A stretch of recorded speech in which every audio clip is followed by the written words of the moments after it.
the SKBZ Pro Athletic Cricket Ground. We're here today to play the first match of the Rising Stars Cup Season 2. It's going to be an exciting match between Huck Academy and the Karachi Grammar School. The match is going to start in about 10 minutes. We're going to do the coin toss, followed by the national anthem. Happy Pakistan Day to everyone. I have with me two commentators who've stuck with the Huck Academy cricket team through several tours to Lahore, to Sri Lanka, Colombo, Mr. Farhan Ilyas and Mr. Ali Sohail. So I'd like to have a quick word with them. Gentlemen, you've had a look at the pitch today. Farhan, a few words on the pitch. Sure enough. As you all know, there has been rains over the past few days. So we were expecting a bit of a damp wicket. But having a look at the wicket today, I think the groundsmen have done an excellent job. The pitch looks quite dry, even though the sides have a bit of moisture in it. But as me and Ali, we were inspecting the pitch earlier, we still think that this is going to be a true wicket, even though we have been quite wrong in that sense quite a few times. And I would like to ask Ali to give his two thoughts on it. Yeah, they've been rolling the pitch for the last few hours, in fact, and we've had some good sunshine over the last 2 days, so I think the wicket is really hardened up. There's true bounce in the wicket, as Farhan was saying, but we expect as the match goes on, the ball is probably going to grip. When you bounce the ball, you can see there's a bit of puff of dust that sort of comes out as you bounce the ball, so you expect the ball to grip as the day proceeds. Overall, there's a lot of greenery because I think the rain has really added to the lushness of the ground. But we've not had a trim on the grass over the last 3 days because of the Eid holidays. So we expect there to be a lot of value for running here today. So we've got 45-meter boundaries on all sides. So you'd expect that they're relatively shorter. But given the fact that there's a lot of grass, I think it's going to hold up. So there's a lot of value for running and good running. Thank you very much, gentlemen. Excellent pitch report. So we're going to proceed to the next segment, which is going to be the toss. I'm just going to call over both captains and the umpires.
Excellent. Gentlemen, could you come here? Have a quick word with both of you. So I'm here with the skipper of Karachi Grammar School. Your name? Qasim. Qasim. All right. And which grade are you in? 9. And what do you do? I'm all rounder here. An all-rounder. And here we have Mr. My name is Mohammad Amir Mustafa and I bat. Excellent. Why don't you guys come over here? Closer, closer, closer. Okay, so here's the coin toss. Who's going to toss it and who's going to call it? It's head, Chand head or what head? Tails. Tails is the call. It's tail. And it's tails. Huck Academy. It's tails and Huck Academy has won the toss. What would you like to do, Amir? Okay, Amir, why don't you guys shake hands? Excellent. Best of luck, gentlemen. Best of luck. There we have it. Huck Academy has won the toss and they have elected to bowl first. So they've put Karachi Grammar School into bat, and we look forward to a great game. Excellent. So now we're going to sing the national anthem for Pakistan Day. And I promise you I'm not going to be leading the national anthem. So I'll spare all of you my voice, my singing voice.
All right, ladies and gentlemen, so we're going to move over to the commentary box and Handshake. prepare for both teams. Handshake, handshake.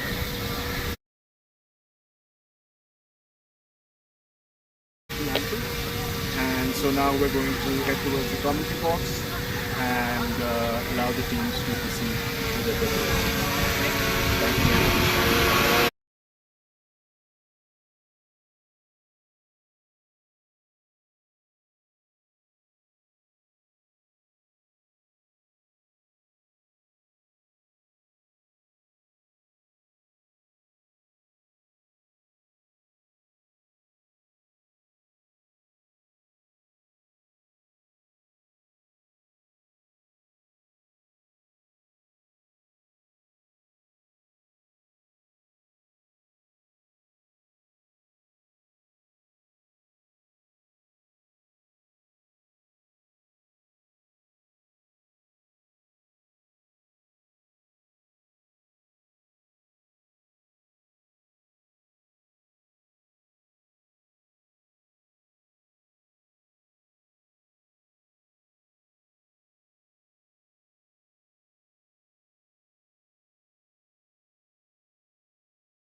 ये उधर से घुमा लो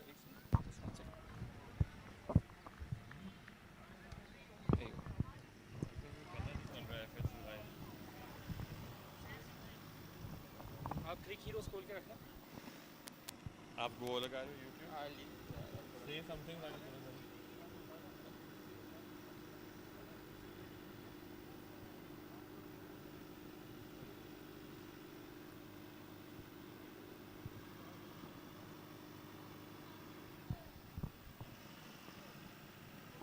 mic check I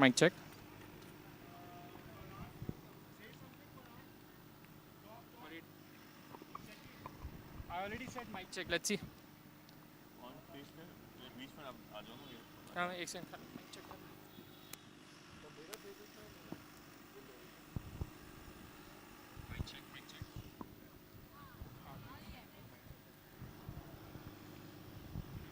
Okay. Welcome to the first match of the second Rising Stars Cricket Tournament. Huck Academy takes on Karachi Grammar School. It's the third day of Eid. Kids getting back into the cricketing mode. We're playing at the lush SKPZ cricket ground. It's rained a couple of times over the last few days, so we've got lush green conditions. Ayan Farhan starting the proceedings, bowling the first ball for Huck Academy. Ball looked like it kept a bit low, getting the bottom edge of the batsman Qasim. Following the rain over the last couple of days, it's been hard, heavy sunshine. And the groundsmen have spent quite a considerable time preparing this wicket. They've been running the heavy roller, so we're expecting there to be good true bounce. The ball seemed to swing a bit first up. That's a good shot straight down the ground for the first boundary. So KGS up and running. The start of the proceedings with a 4. Qasim using his feet and hitting that straight over the bowler's head. I think Han was trying to extract some outswing. He got encouraged by the first ball. It did swing a bit, but the batsman got to the pitch of the ball. Yeah, there's got to be a bit of moisture in the air, so we expect a bit of swing. It was heavy sunshine in the day, and so we expect the dew to also set in as the day or the evening goes on. But light wind in the air, not so warm, so we expect the ball to move a bit. There's a bit of moisture for the bowler to extract.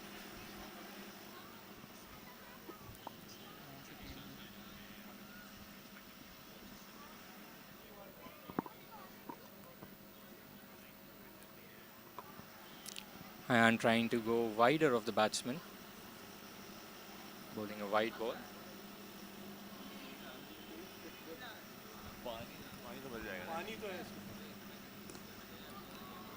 Hayan going round the wicket on this occasion, pitching it up and getting punished for it.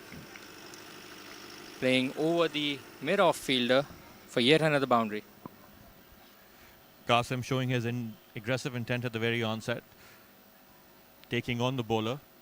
He's played a couple of really glorious shots, clearing the infield, playing with a straight bat. Minimum risk in those shots. And trying to prompt some changes in the field. He's gone back over the wicket now. Round the wicket. Still continuing round the wicket. Naim Umar coming up to the wicket. Oh, good delivery this time, but this time it has been carved to the point region. Good fielding on that occasion. Keeps it down to 2 runs. Saves a definite boundary. Aggressive start for KGS. Already 11 runs of the first 4 deliveries. I'm sure Han would be under pressure. Hayan's bowling with a deep long on and a deep square leg, so a predominantly leg side field for the boundary riders. Full toss, straight up, hitting down the ground for another boundary. And was trying to prompt that field change. He was trying to get a long off before this delivery, but was not supported The captain decided against it.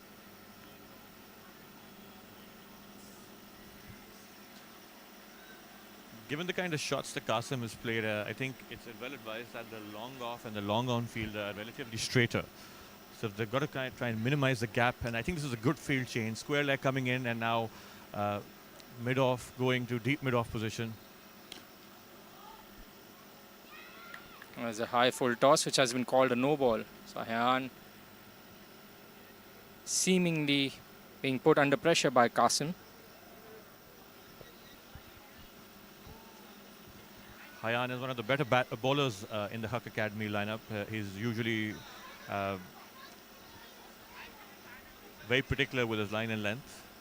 He's one of the wicket-taking bowlers in Huck Academy. It's a rare sight that he's been put under pressure.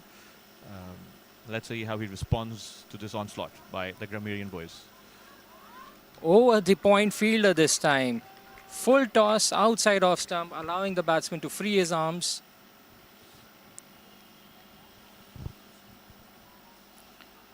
It's a dominating start by KGS. 21 runs of the first over. Said's first delivery goes for the boundary.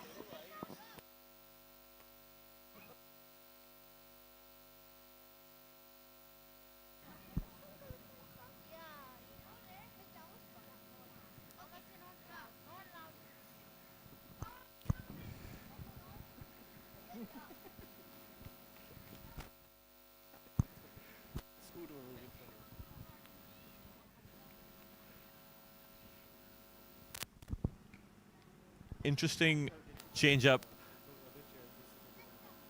from Huck Academy, starting with the spinner Mahad, who's usually very pinpoint with his line and length, has been given the new ball, and It was an excellent delivery, darting into the batsman, cramping him up for room. Mahad's very particular with his line and length, and he's the kind of bowler that you can really rely on bowling in the power play.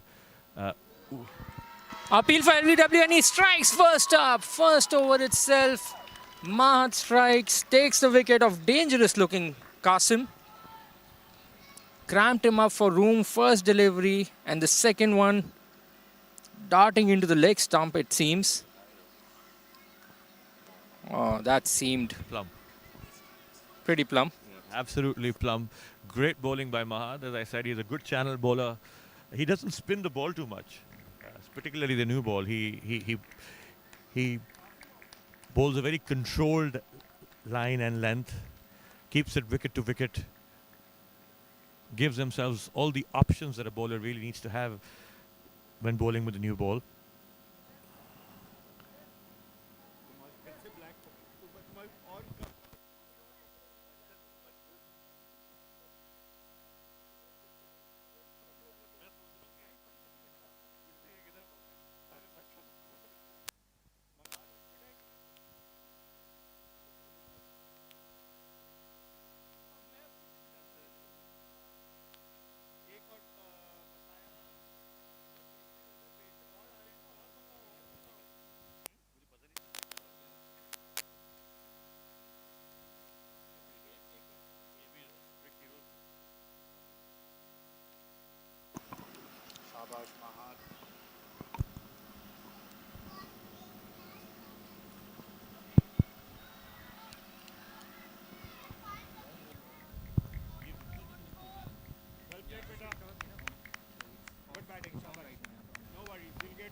Another good ball by Mahad. Testing the new batter. Making him work for his runs.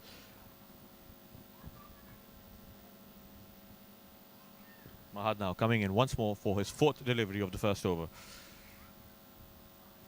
Oh, that was very close to being edged. Excellent start by Mahad.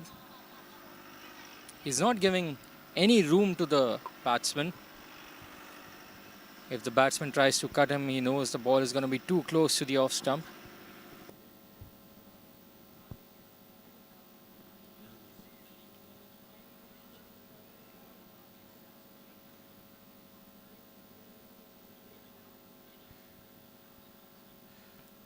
There was a bit of a leading edge by the batter, not fully in control of that on drive.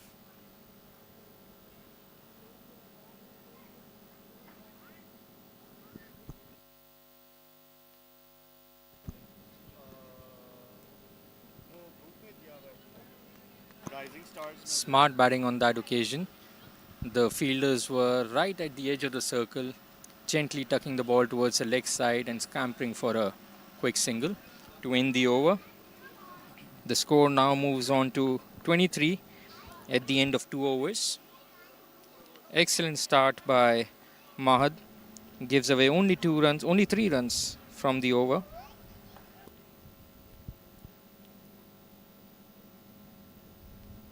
And takes the important wicket of Qasim.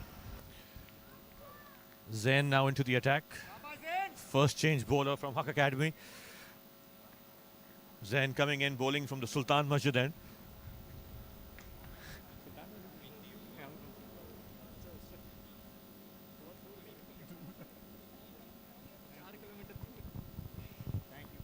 So this is a 20-over game, as you would know. That's how a T20 match is played. They're going to bowl the first 10 overs from the Sultan Masjid end, and then the next 10 from the hot and spicy end.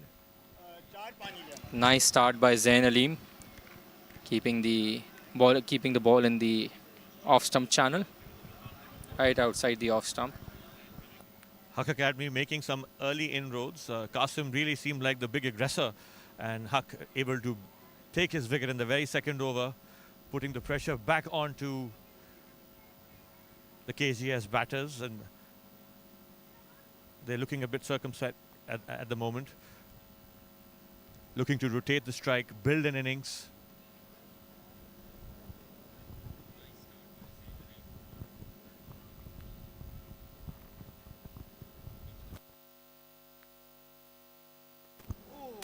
Down the leg side, a wide delivery. Now I am not able to collect the ball.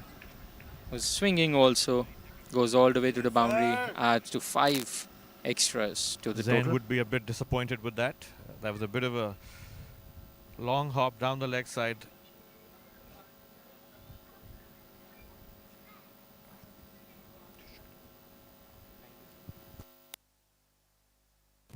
Zain coming in once more.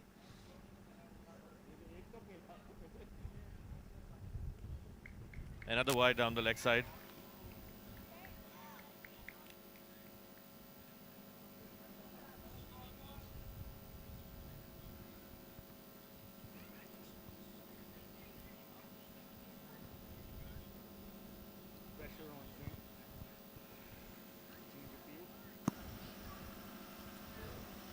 Ali Vora talking to Zain, trying to calm down the butterflies in the stomach. Pitched up delivery. Straight to Hayan, collects the ball. Oh, there needs to be a backup. Good backup by Bassam Sohail on that occasion, supporting his captain.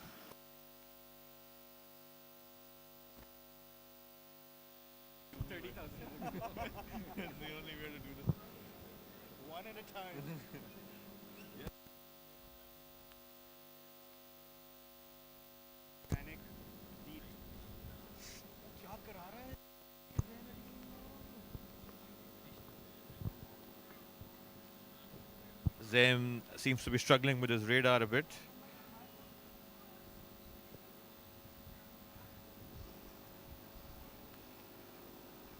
Lucky for that ball not being called a no ball. Lucky that he only conceded a wide on that one. A no ball would have led to a free hit being bowled. So only 2 legal deliveries till now, costing 9 runs. Oh, that's a good delivery. Pitched up. Appeal for caught behind. Umpire not interested at all.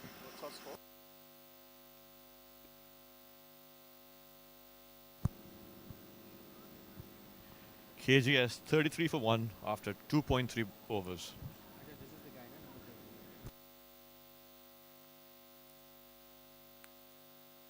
Another wide down the leg side.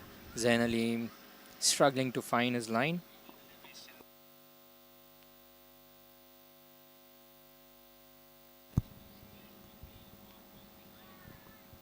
For those just joining in, it's a relatively heavy outfield.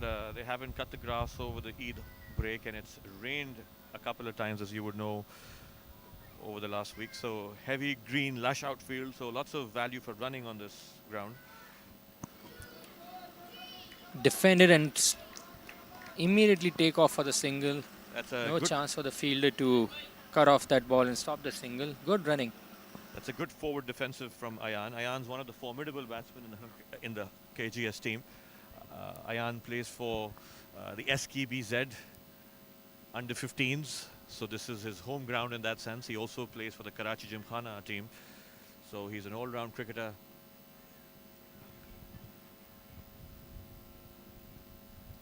All eyes on the leg umpire. That's going to be called a no ball. But luckily, no. Just a low full toss. Zain able to get away with that one.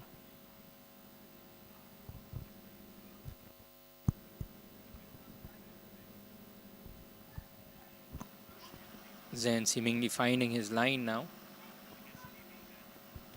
Still struggling a bit with the length though. Yeah. Oh, nicely cut. Tapped towards the third man region for a single. So good comeback by Zain Aleem after conceding 9 runs of the first 2 legal deliveries. The remaining 4 deliveries just costing 4 more runs. As per our scorecard, that's the end of the over. Just checking.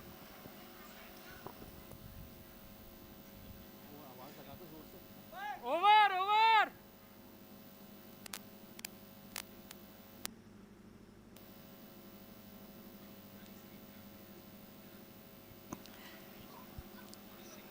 The bowler was well into his stride when he was pointed out from the commentary box that that's the end of the over. So end of 3 overs, the score is now 37 for the loss of 1 wicket.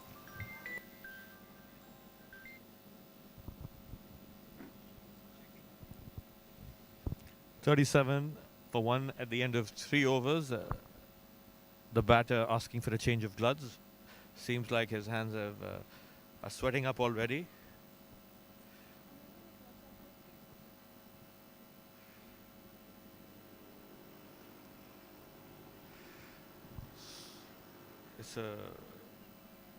It's a relatively cool evening, so not very warm.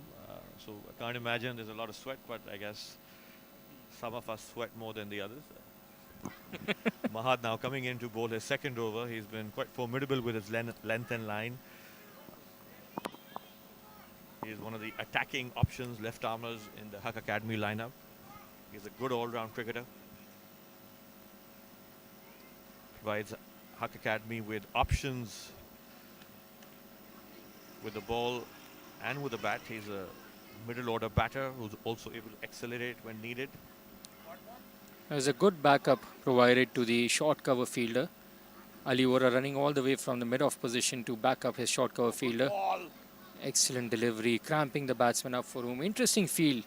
There was a mid-wicket who was not taken fully at the boundary. He was standing, Bassam Sohail was standing quite bit into it, in from the boundary. He was standing at 75 position, but right now there's no fielder in the deep, and the batsman taking advantage of that and pulling the ball towards the cow corner. There is no fielder outside the circle. The lone fielder outside, Bassam was just outside the circle before delivery. He was called it.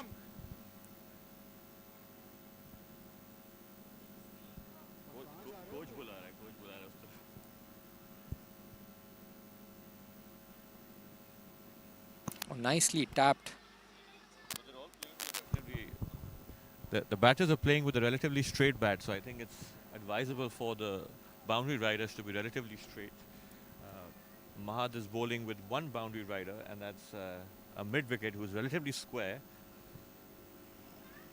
But up till now, all run-scoring shots have largely been... Excellent throw by gun fielding by Ali Vora, collecting the ball on the slide. Shots have been either relatively fine or they've been playing with the straighter bat, so the batters are batting with relatively good technique.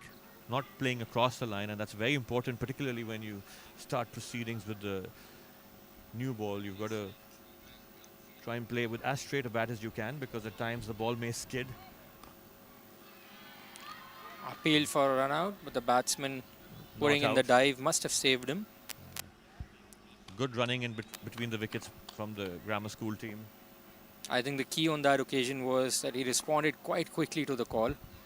He was immediately off the blocks as soon as prompted by the batsman. So at the end of over number 4, the score has moved on to 43 for the loss of 1 wicket.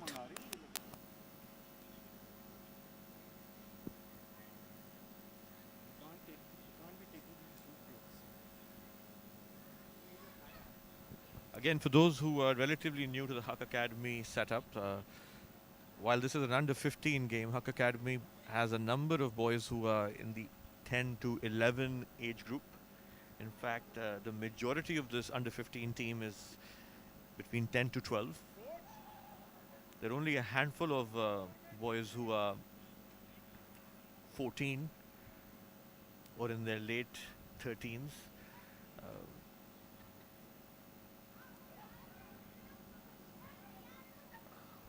Over 60% of those playing in the first 11 today are under 13 in the Huck Academy lineup. But these boys have been playing together for a considerable period of time. And as Ali was pointing towards the younger age players playing in the Huck Academy team, we have one of the youngest members of the squad, Hamza Irfan, coming in to ball his leg spin. Yes. Hamza is a wily customer. He's got good control with his length and line. He's only in grade 5 and he's possibly 10 years old. He's one of the star bowlers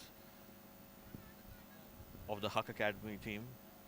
He's the bowler leading the Huck Academy spin department in the playing 11 today.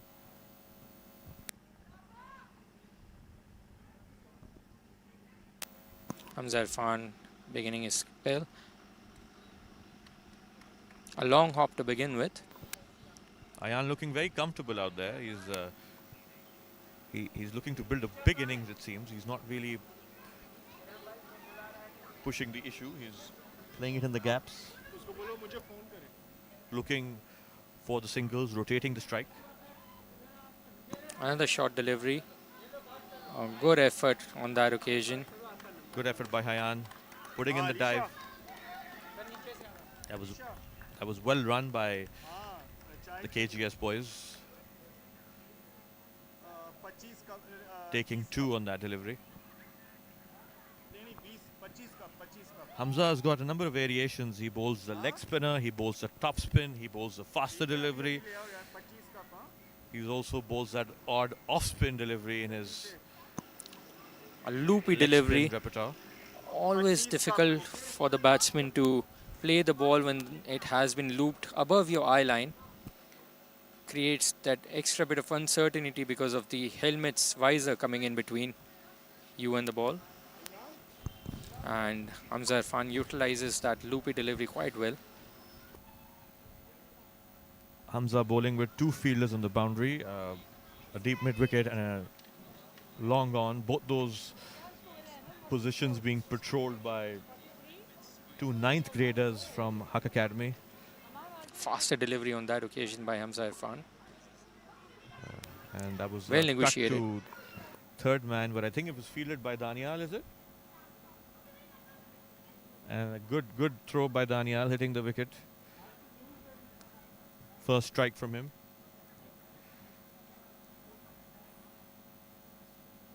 And he has bowled him. Hamza Irfan takes a wicket. His first over.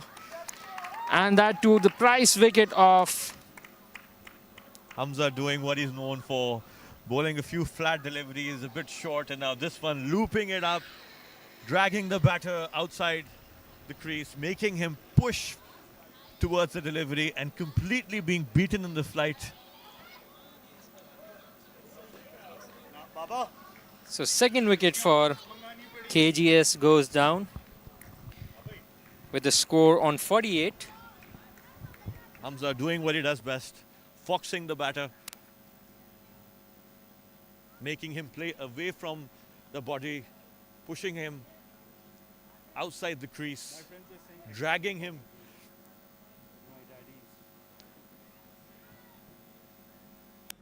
Dragging him towards that ball, So making af- him play it through the so cover after an- region, but the batter after not an- able to connect, completely misreading the flight and the ball going through the gate, hitting top of off. So after an explosive start, first over, earning 21 runs for KGS, they have been serrated quite nicely by Huck Academy. The remaining 4 overs, KGS has managed to score only 27 runs while losing 2 crucial wickets. So good comeback by Huck Academy into the game. Interestingly, Hamza bowls with a relatively good run-up. I think it's a run-up which would probably have about 10 steps. That's an interesting run-up for a spinner, because we've also seen Hamza bowl pace at times. So I think that's why he takes those extra steps. And just as I say that, he shortens his run-up. And the ball was outside the wides line.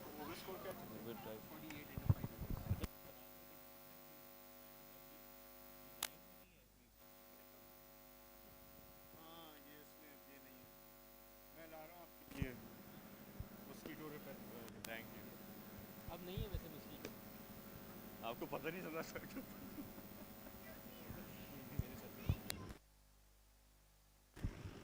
There's a good contingent of parents visiting today. A number of Huck Academy parents and even some KGS boys parents are here.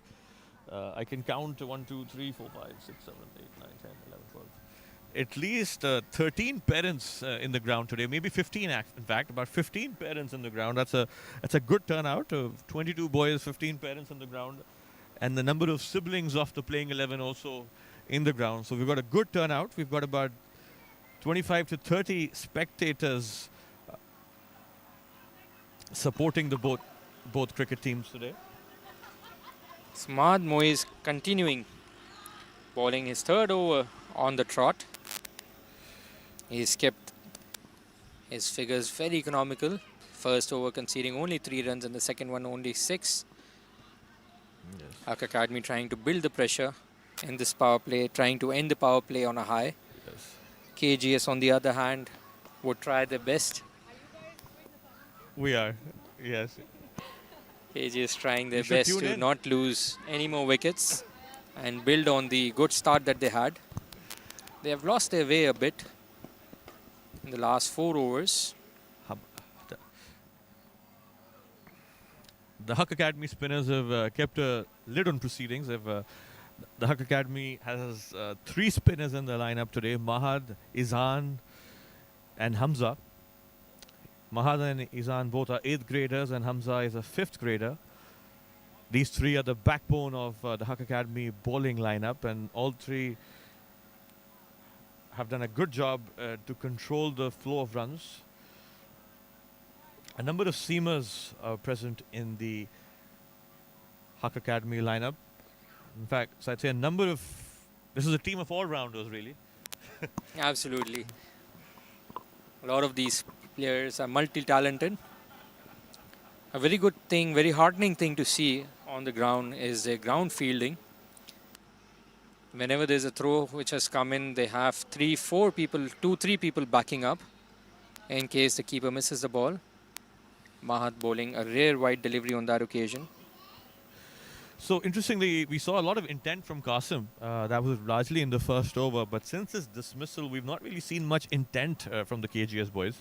Although Qasim was able to give them explosive stuff. I think they were about 20 odd in the first over that really set the proceedings and set the tempo of the innings. But ever since then, the batters have really been looking to consolidate, rotate the strike, get the odd single, but haven't really been able to get the boundary.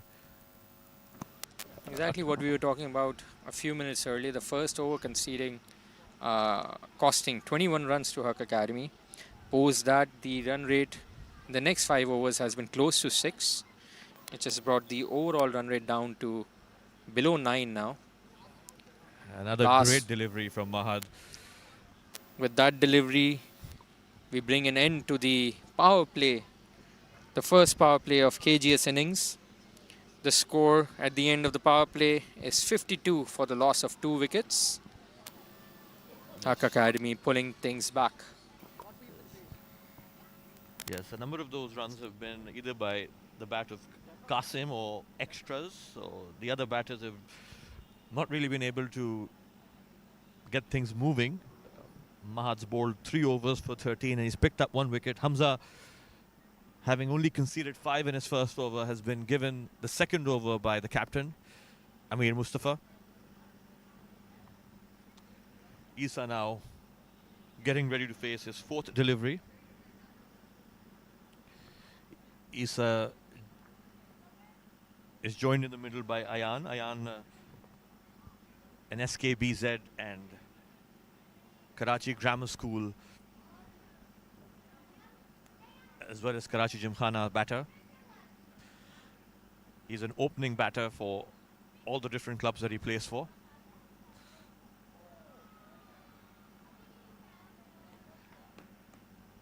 Hamza mixing it up again, a loopy delivery, slowing down the pace on that one, just like he did on the one that got him the wicket. Dragging the batter out of the trees, the batter looking to sweep, not really able to read the timing The most high quality. on the ball.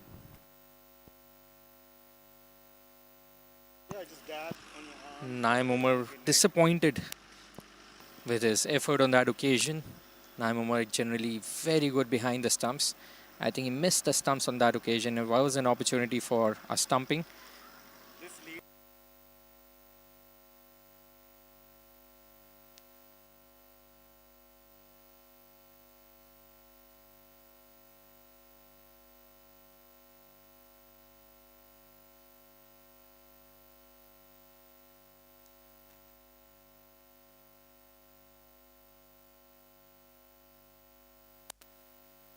Faster delivery on that occasion, short and fast.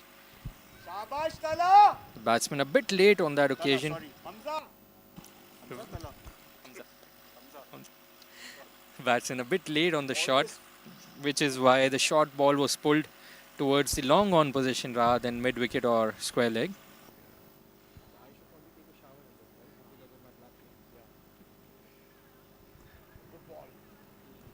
Again, another loopy delivery, slow delivery by Hamza.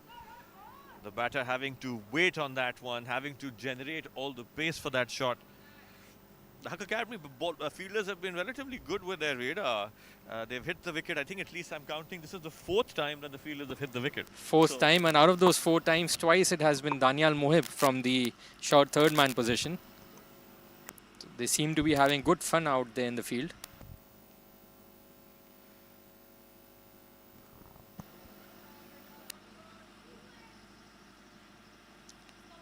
Hamza asking the batsman to generate all the pace, use all their muscle power to punch the ball. We're stocking ourselves up with mosquito repellent in the comp box. Lots of mosquitoes in the air. We've got all kinds of organic and non-organic material on our bodies, protecting ourselves from the mosquitoes. Short and fast again. Shabash, good bowling, Hamza. Quicker one from Hamza.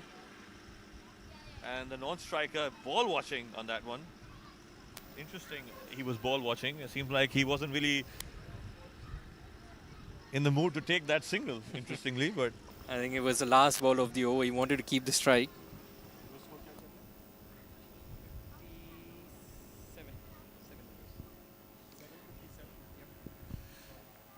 so as I was saying, a lot of spectators now in the ground. I think there are about 15 to 16, maybe even 17 parents here to support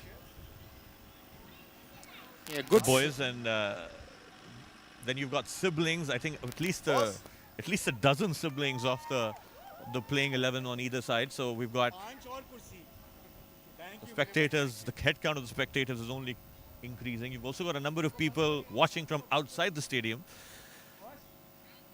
So I'd say anywhere between 40 to 50 people at the ground tuning in to this game.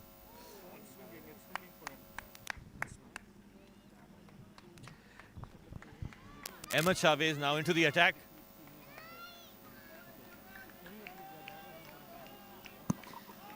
Very festive mood over here. A lot of parents, a lot of siblings over here supporting the playing members of KGS and Huck Academy alike.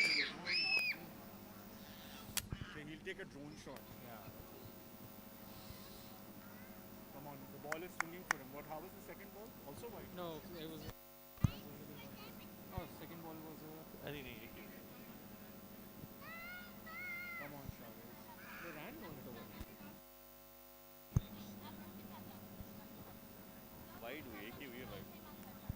KGS 57 for 2 after 7.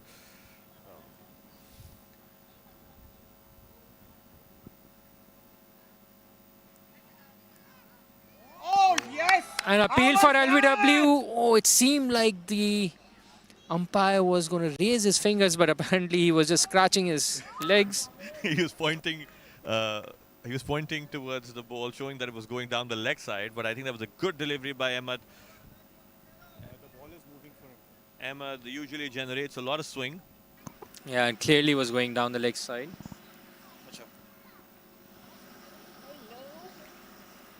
140, 145 is a par score on this ground.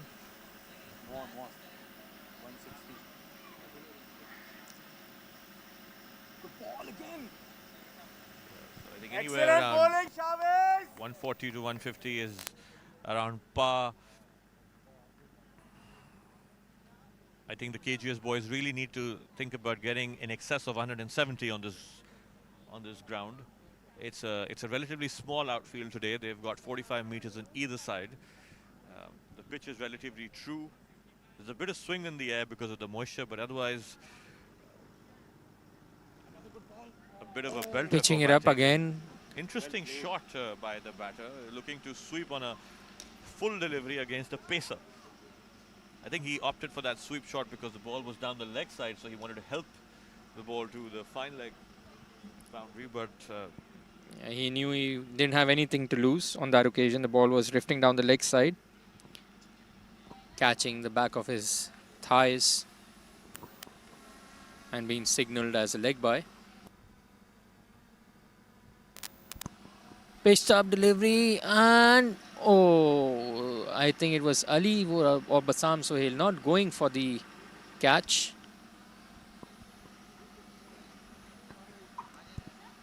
I think he didn't judge it perfectly on that occasion.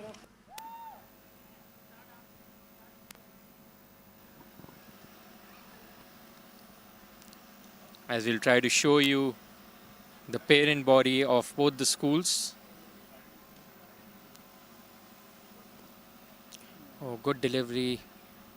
The batsman flicking it in the air towards the long on position for a single.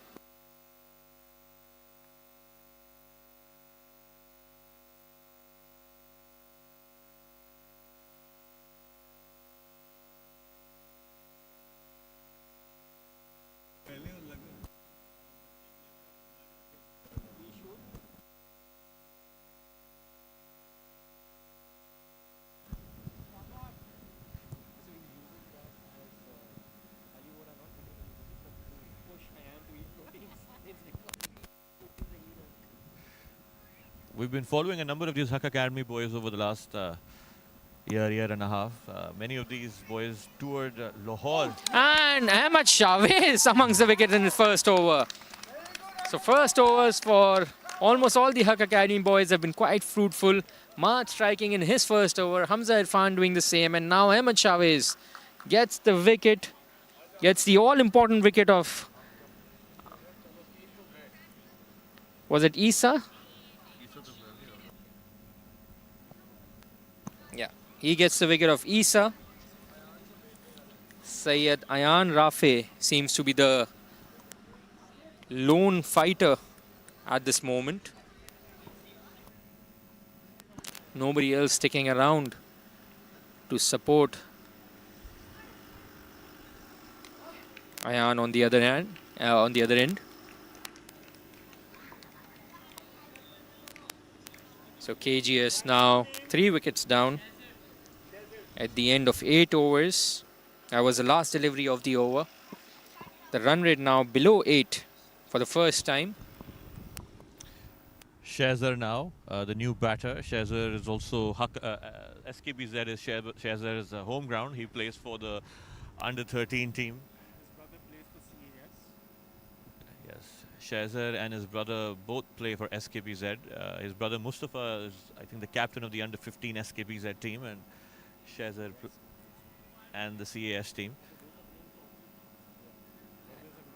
And Shazar plays for the under 13 Haque, SKBZ team. Shazar is a bit of an accumulator. He likes to take his time. He builds the innings gradually.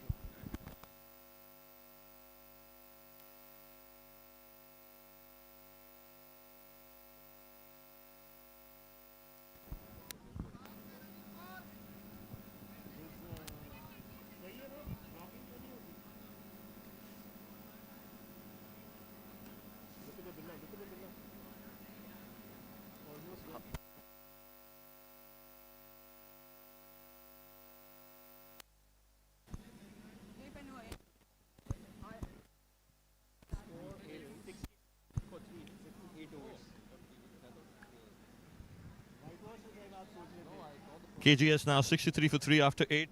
Hamza Irfan coming in to bowl his third over. Hamza has been very productive with the ball. He's conceded only 10 runs in his 2 overs, picked up a wicket,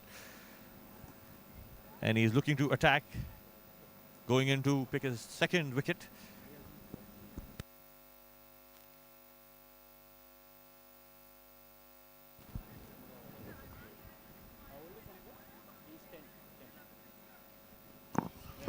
Pitching it up on this occasion, asking the batsman to go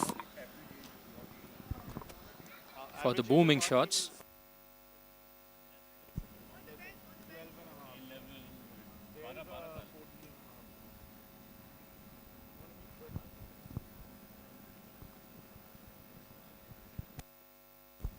Good move by Huck Academy, bringing in the boundary riders from long off and long on, because Shazar has just walked in, and Shazar is largely an accumulator, not really a big hitter, so he's going to be looking for singles as he comes in. So good field placing. Short and fast on this occasion. Excellent fielding by Ali Vora, not allowing the batsman to get off strike and get his first runs of the match. I think the mid-off fielder needs to take a few steps back. He's really walked in. He's a very good batsman. Hamza pumping up the pressure on Shazar. Really pulled it back. The mid-off is basically a silly mid-off right now, not even a mid-off position. Batsman right on the face of the bowlers, right on the fielders, right on the face of the batsman. That's a first run for Shazar. Shazar not really in control though. Looking to play that ball from towards the leg side, getting a top edge. The ball going towards the gully area. A lot resting on Ayan's shoulders now. Ayan is one of the formidable batters in the KGS lineup. He's one of those batters who's really able to play with a long handle. And we're playing on a relatively small ground today, so we really do expect that if Ayan is able to stay out there for... That's a run out for Huck Academy. Hayan and Naim combining for the first run out of the game. A good excellent throw by Hayan. Shazar well short. We're really now into the lower middle order of the KGS batting lineup. Shazar was quite slow off the blocks. He did not respond quickly to the call. Hayan collecting the ball cleanly, throwing it right on the money to Naim Umar, who whips off the bail, putting KGS further into trouble. They now slip to 66 for the loss of 4 wickets.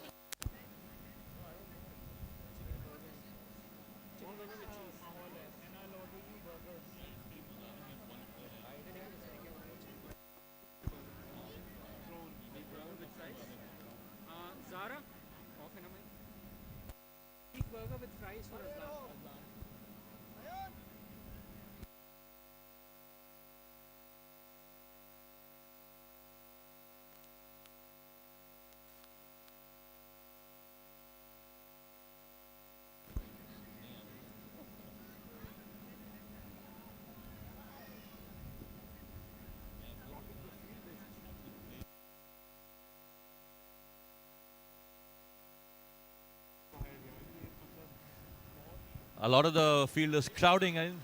Hamza very confident about his line and length, really looking to put pressure on the. Oh, that's played in the air. That was a dangerous shot. That could be another run out, and I think on that occasion, Ayan Rafe caught napping. This is not really the first time Ayan's been ball watching on a number of runs. And that Ayan was really lucky at that point to get. he was very slow to take off. Ball As soon watching. as the batsman played that shot, he was immediately off and running. Ayan Rafe, as pointed out earlier, was watching the ball. I think it should be back to the basics where if the ball is behind, it is always the striker's call because he would generally be the one running to the danger end. The KGS batters' body language is in a bit of a disarray. The team is, although they're 66 for 4 after 9 overs, the way they're approaching the batting. The replay clearly showing it. It looked like it was out, but obviously the umpires don't have the luxury of replays. They can always get one or two close decisions going either way. But the replay was clearly suggesting that would have been a run out. Yeah. So Ayan Rafe, lucky on that occasion. I think the dive saved him, putting doubts in the mind of the umpires. Yeah. So the KGS batters looking a bit rattled with the fall of few wickets in the last couple of overs.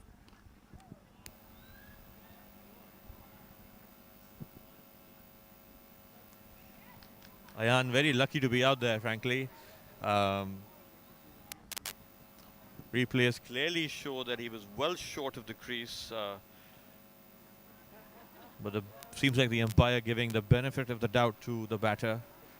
Ayan's really the backbone of this batting lineup now. He's really the batter who the KGS boys are going to depend on if they're able to get to, say, about 130, 140.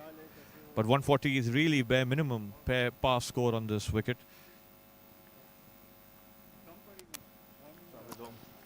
Ahmed Chavez back into the attack now.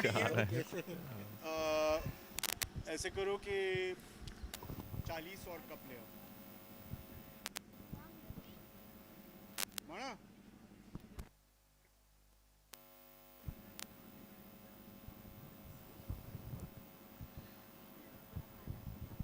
all from my cricketing Adam Merchant now. Huck Academy boys crowding him in the field.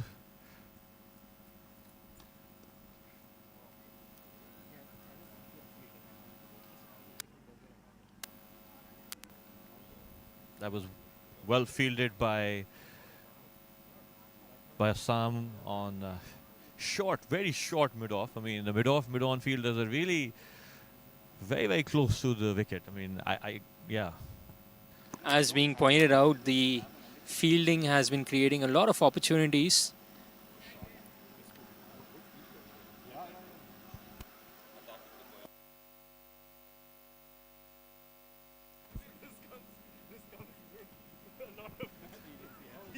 For those just tuning in, so Huck Academy over the last, say, 5 months has played, I'd say, in excess of 40 games.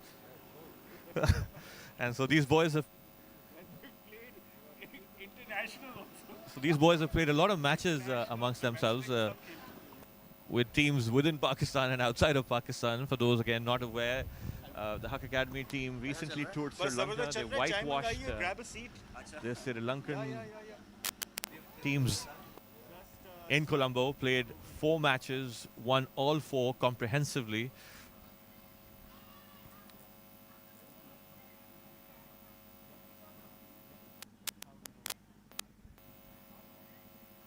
Ahmad now coming in, bowling his 11th delivery.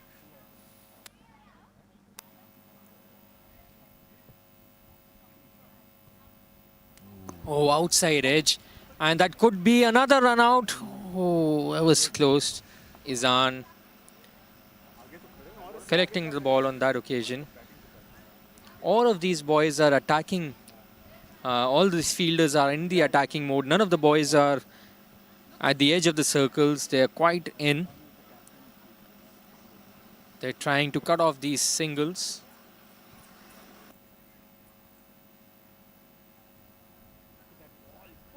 Outside edge. That was a perfect delivery, swinging away from the batsman. Getting the outside edge, the ball traveling to the boundary. So that brings the first half of end to the first half of the innings, with score of KGS moving to 77 for the loss of 4 important wickets.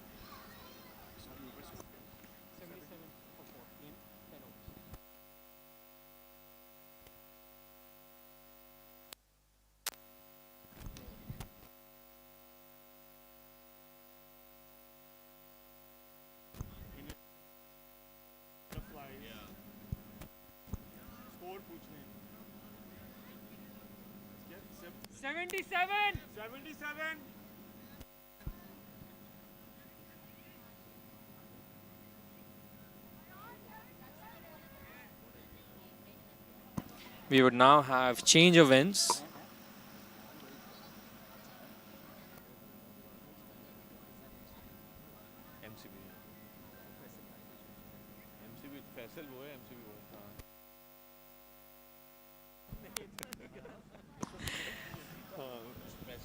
Now the bowling will take place from the Faisal Bank end. Formerly known as the hot and spicy end. Ali Sohail trying to plug in the hot and spicy sponsorship or a sponsorship opportunity. Mahat back into the attack. He'll be bowling his last over of this innings. Mahat's been very economical. He's bowled 3 overs, picked up 1 wicket. 1 wicket and conceded only 13. He's been right on the money with his line and length. And as I say that, he bowls a ball down the leg side. Huck Academy trying their best to get the all-important wicket of Ayan Rafe. They would love to see the back of him. From KG's point of view, they would love for Ayan to continue till the end of the innings. Nicely flicked for a single. So good pick up and throw by Hamza.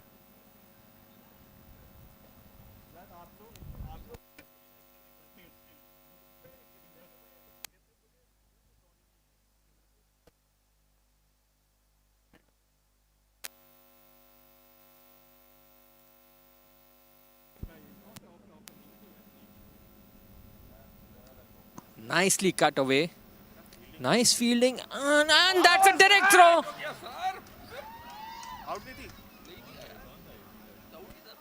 Oh, that seemed out, but apparently very close.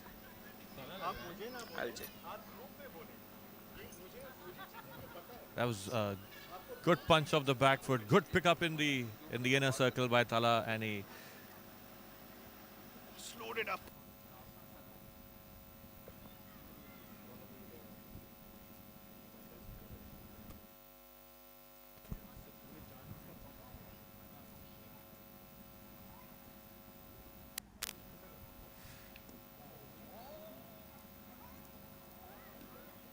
Another opportunity, and this time they get a wicket.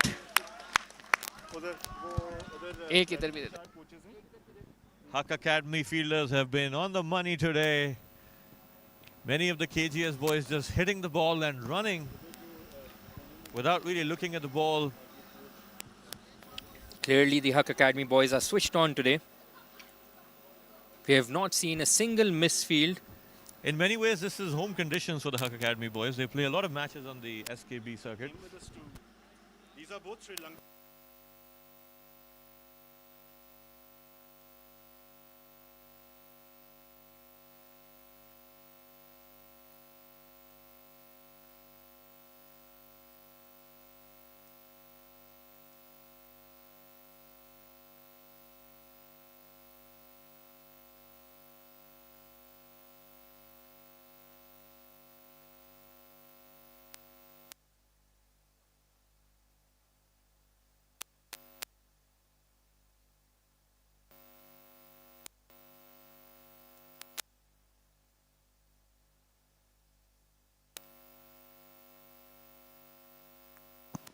This is the second run out of the innings. And we could have had a few more, a few more actually. One of the decision not going in Huck Academy's favor. Plus there have been 2 or 3 very close opportunities. The footfall of the parents only on the rise here. Lots of parents walking in. Many of those who were not able to join the entourage in Sri Lanka have decided to take full opportunity of this match being played in Karachi. Many strolling into the ground now. We've got over 20 parents at the ground and at least a dozen siblings, so about 30 to 35 spectators in the ground itself, with another 15 sitting on the walls of the stadium and tuning in to the match. Mahad's bowled an incredible spell. He's conceded only 16 runs in his 4 overs, and mind you, 3 of those 4 overs are bowled in the power play. Now we have a bowling change. We have a bowling change. Izan Rahman comes into the attack. He'll be bowling his first over. Izan, who's well known as Izan Superman Rahman. Bowling it slow. Oh, that was a good effort by Hayan. The ball just eluding him.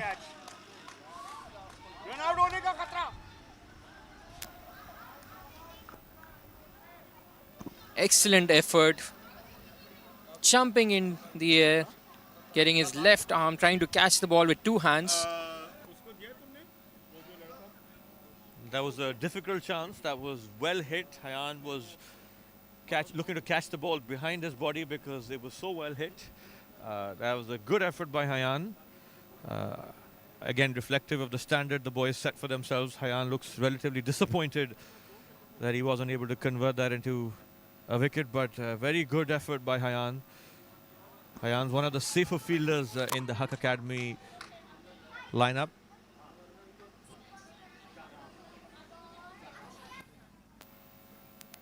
Hayan still holding his thumb. Seems like he's hurt himself a bit.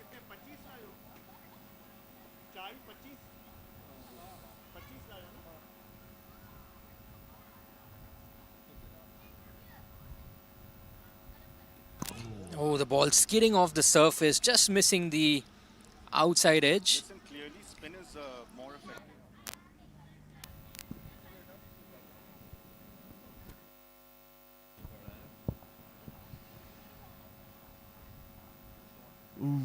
Oh, that ball almost bouncing twice before reaching the batsman. Keeping low. Izan really slowing up proceedings there with the ball, and not giving any pace to the batsman to play around with. Yeah, and the ball gripping, stopping in the wicket, not really bouncing. Very difficult for the batter to get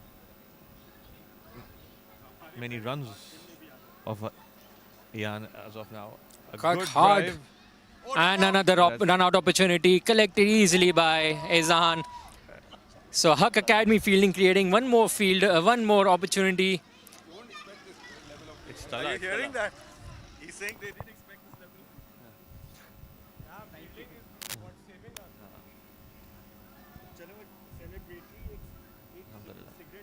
Alhamdulillah.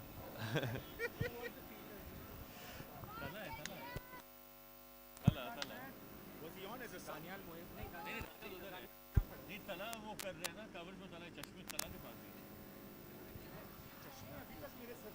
Again, Tala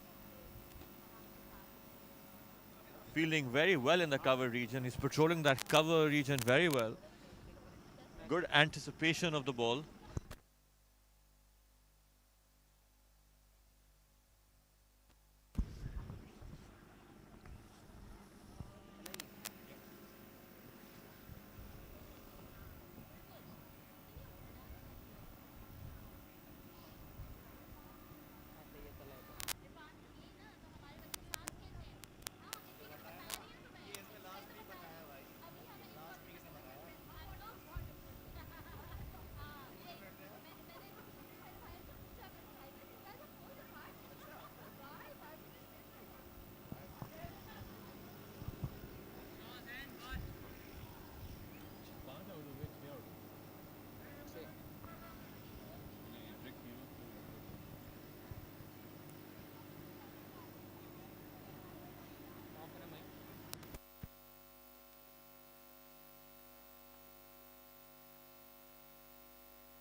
despite all the continuous dramas on the field. And Huck Academy boys taking 3 runouts. Ayan Rafe has found his way. He has somehow found it possible to survive.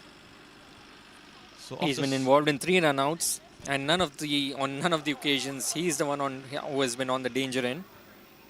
of the 6 wickets that have fallen, we've had 3 runouts, 2 bowls and 1 LBW.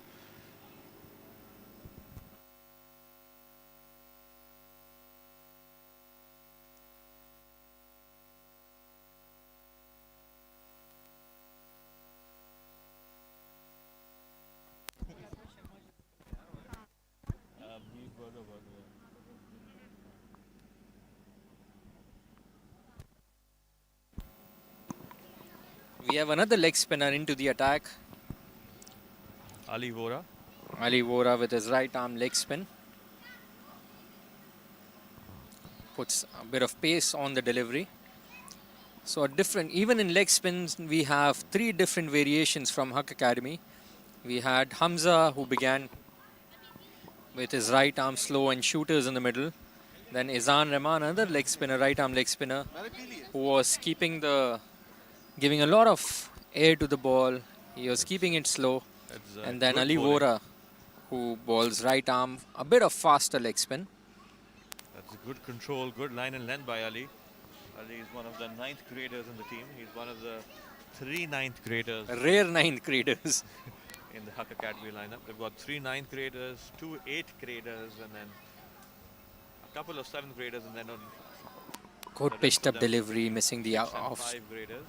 missing the outside edge on that occasion. The average age of the Huck Academy under 15 team is 12.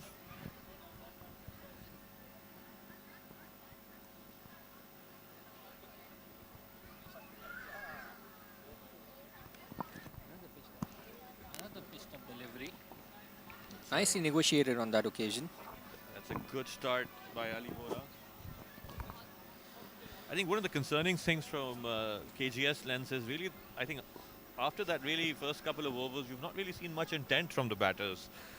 They really seem to be busy occupying the wicket, not really pushing the tempo. I think Ayan Rafe has looked very good. But looking at these circumstances, he has wickets falling all around him. You can't really blame him for going all out and scoring freely. He has seen 6 wickets fall around him. So obviously he would have to curb his natural instincts and focus more towards rotating the strike rather than going for an all-out attack. I think he should wait for the 16th over or round about that time to take the attack back to the Huck Academy bowlers.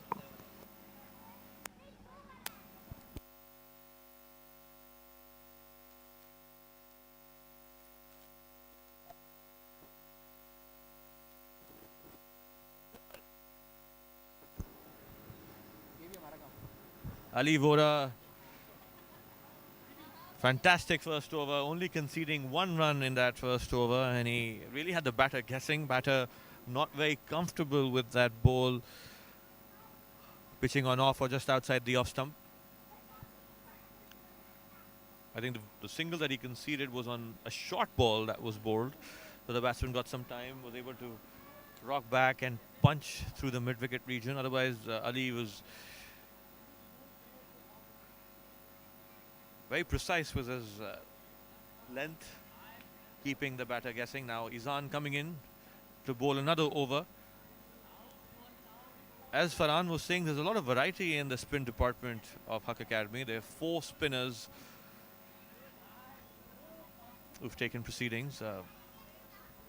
Even if you just compare the 2 on display at the moment, Ali Vora bowls relatively fast spin. In contrast, Izan is a relatively slow spinner.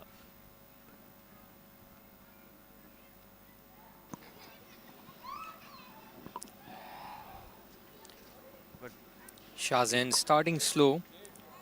What that normally does is, this is his 2nd run of the 8th delivery that he's faced. What that generally does is puts the extra bit of pressure on the settled batsman. Now, the remaining balls of this over will test the patience and the temperament of Ayan Rafe. Whether he takes the risk, takes chances, trying to make up for the lost deliveries in the previous over and this over by Shahzain, or he plays his natural game which he has been playing, or curved game which he has been playing, and looks to rotate the strike. And this time Hayan grabs it. What a catch! The ball was hit like a bullet. This time a clean catch, making up for the previous dropped attempt. That ball was hit like a bullet. Very good catch from Hayan, and right after he took that catch, you could see him pointing to the dressing room, pointing to the coach, making sure the coach acknowledges the effort that he put in. and Hayan's father is in sajda mode. Thank you, sir. That's a fantastic catch by Hayan Farhan. 84 for 7. KGS batting really falling apart. And that catch, And That that catch- catch really is the end of the settled batter, Ayan, the opener. just 2 deliveries back we were discussing whether Ayan would face the pressure because Shahzain had played a few extra dot deliveries. And now we're well into the tail of the KGS batting lineup. A lot rested on Ayan's shoulders.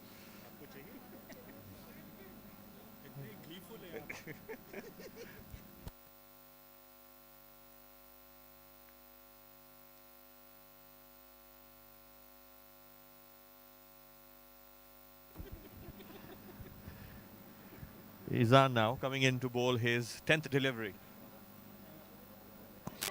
That is another opportunity. Oh, the batsman running, the fielder running in extra bit. Yeah, the fielder overrunning that ball a bit. But I think the boys have had a great day in the field. Tala's been party to 2 run-outs, so 1 off. Misses are completely acceptable. So the boys have really set a very high standard in the field. Again, mind you, these are all 11, 12-year-old kids.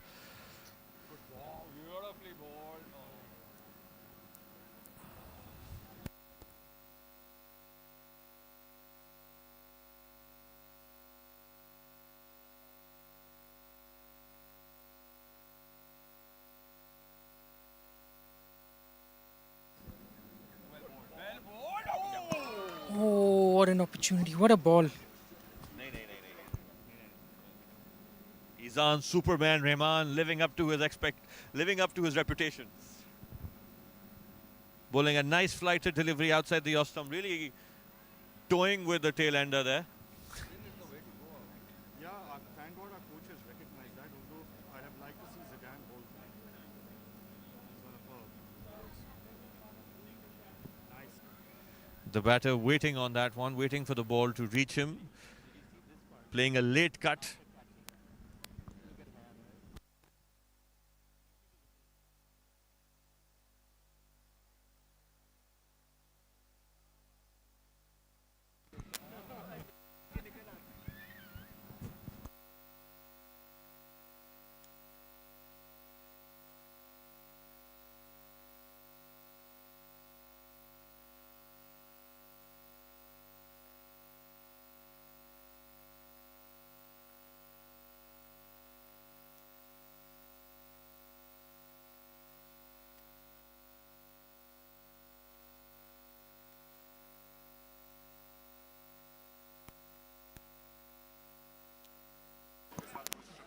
The mood in the spectators' corner is quite festive. You have a lot of parent body, a lot of parents, a lot of siblings playing around. Seems like gives the South African vibes where you have the spectators not normally sitting on the chairs or stands, but roaming around, playing their own games. Other end.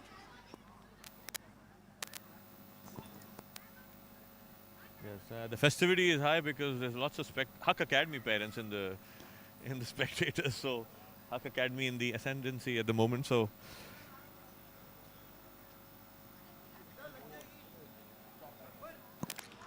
Good shot on that occasion, playing in between the mid-off and the cover fielder. a rare loose delivery from Ali, allowing the batter to free his arms, play it inside out over the cover region.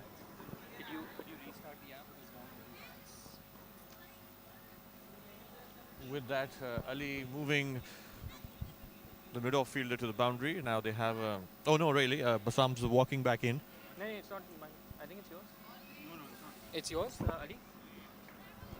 Ad में जाके फंस गया था, it's just stuck. Can you? Okay, ठीक है. Short. एक heroes को लगा दीजिए, please.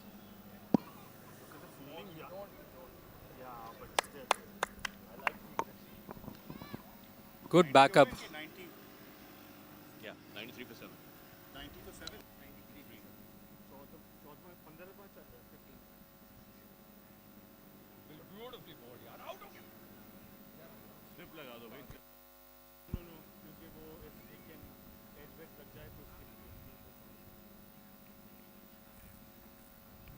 Another great delivery by Ali Vora, the batsman really guessing, not in control of that shot. The ball kissing the bat, taking the top edge, and the ball going to the short third man area. Again, another great delivery by Ali Vora, using his feet, but unable to really connect the way he would want to. Ball hitting the inside part of the bat. And with that, we've hit Isha prayers, and we'll have a namaz break. Azan break, rather.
As soon as we come back from the break, KGS loses another wicket, caught by Basam Sohail. Safe hands. वाह भाई मैंने तो देखा ही नहीं है वाह भाई मुझे देखा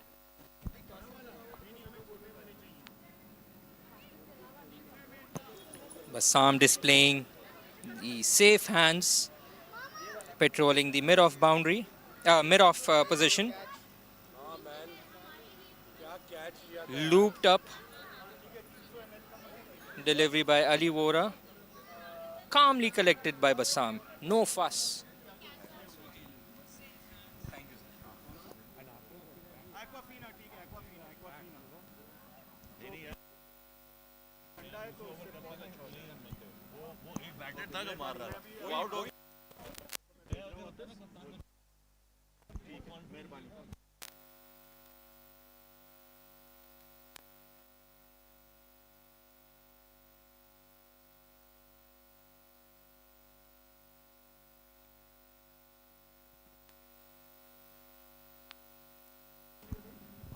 The score is now 94 for the loss of 8 wickets. Izan Rahman to continue his spell. He's really bowling slower leg spin deliveries as opposed to Ali Vora's faster leg spin. Good running on that occasion by KGS.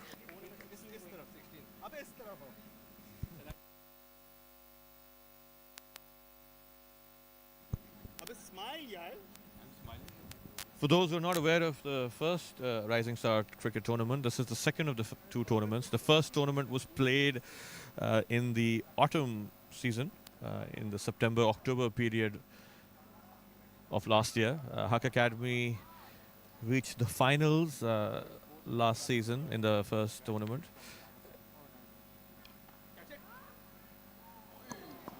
And Head Start won that final against Huck Academy. So Huck Academy was runners-up in the last tournament. And I think that needed a better effort on that occasion from the mid-on fielder. the batter seems to have hurt himself after playing that shot. He was holding the back of his neck. Seems like he had a bit of a jerk while playing that shot, not fully connecting that one. But nevertheless, still able to get 4 runs.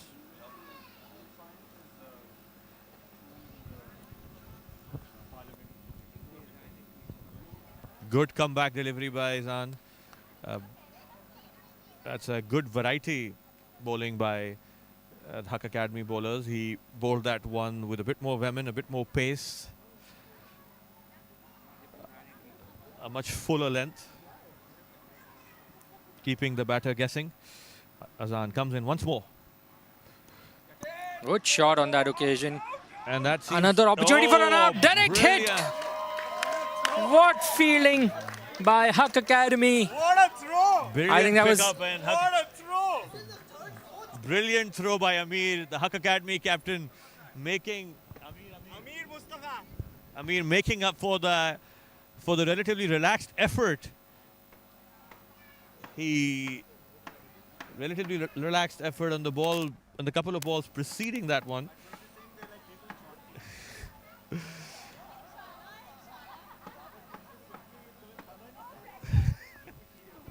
The little jaunties of Huck Academy.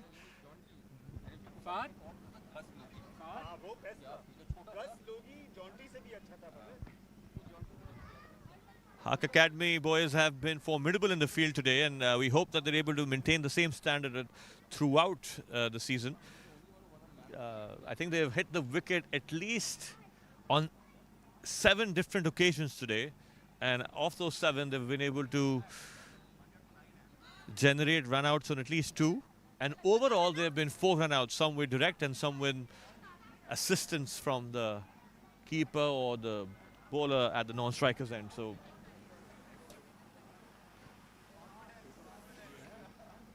Karachi Grammar School really struggling here.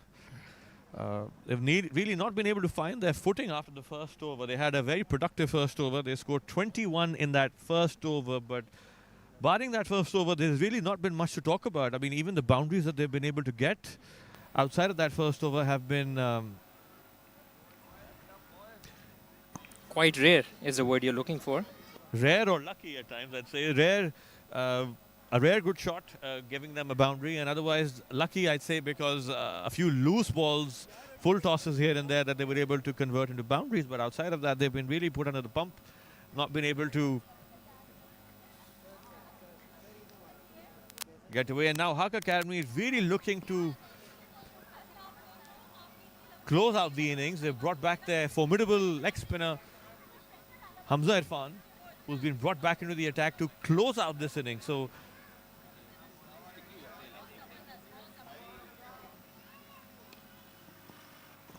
Just really to put things into context, the KGS innings has a total of 8 boundaries till now.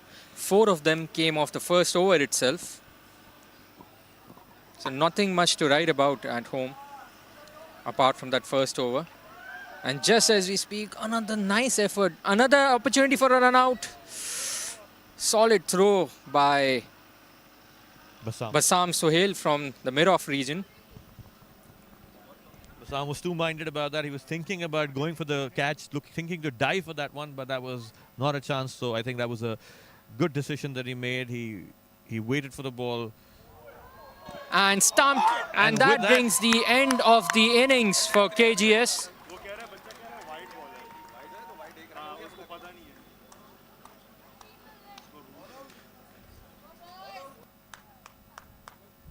KGS has been bowled out for 102 runs,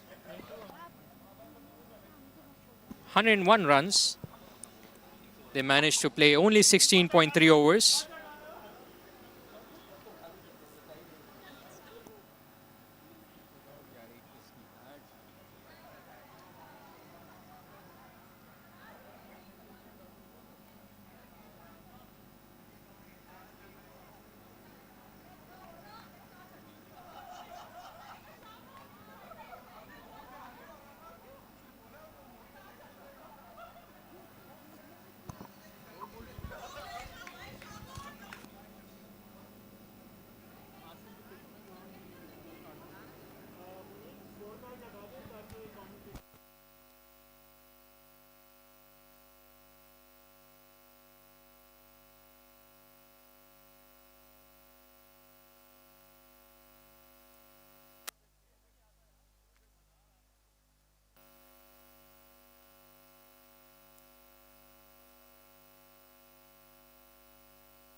When you want the bowling figures to be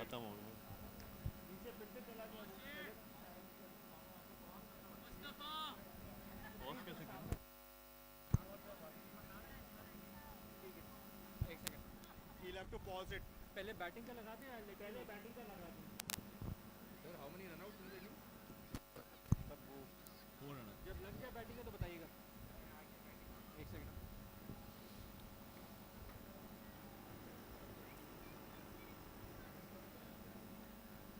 KGS only able to score 101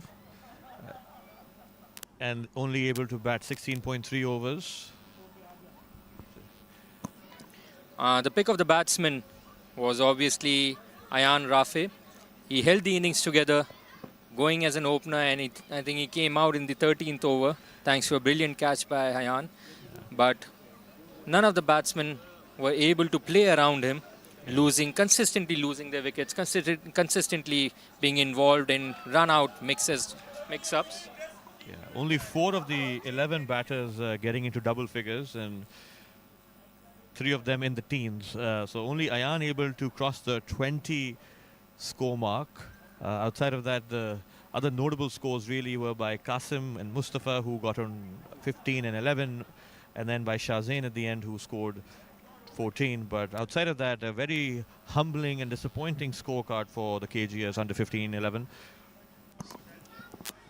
Looking at the bowlers, apart from the first over, which was bowled by Hayan, which cost Huck Academy 21 runs, the Huck Academy boys brought it up, coming back into the game quite strongly.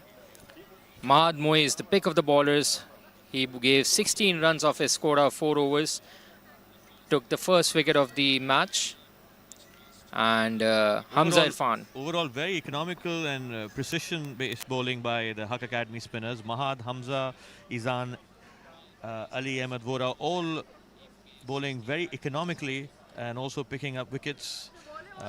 So I think the spinners of Huck Academy really putting the lid on proceedings. And they were supported very well by the fielders. As you can see, the 6 wickets were taken by the bowlers, while there were 4 run-outs which were created. The run-out opportunities were created by the Huck fielders. So overall, a low total to start off the tournament. And we'll come back after a few minutes to see the chase.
So the chase is about to begin.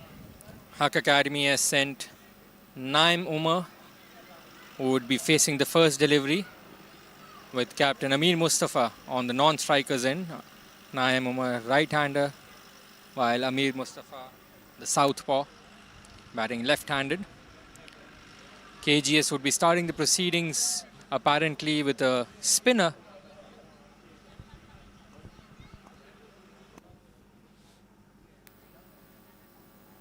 Probably taking cue from the exploits of the spinners from Huck Academy. They start off with the lone boundary rider at the mid-wicket position. Right arm leg spin. Umar. Naim trying to cut that ball, not connecting on that occasion.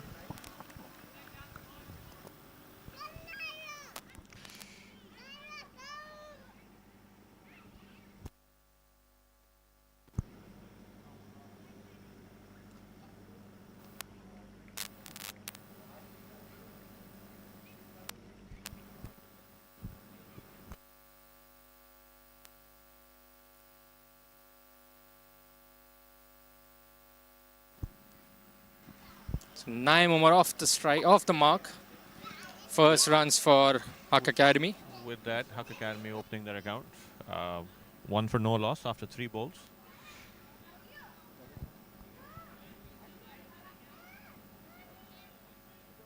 Mustafa, one of the senior boys in the Karachi Grammar School team. The team had a long team talk in the innings break. They're facing an uphill task. They're looking to defend 101 off 117 balls. This is, as I said at the onset, this is a 140-150 wicket, which is a par score on this wicket, really. If you look at the recent history, teams in this age group have scored in excess of 150 on this wicket, and they've also been able to, and the opposition has been able to chase those runs down. So this is a good, true wicket, a score well below par. That was a good, quicker delivery by Mustafa, but as he's bowling over the wicket, I suspect that the ball pitched outside the length stump. And as you know, when the ball pitches outside the leg stump, you cannot be LBW.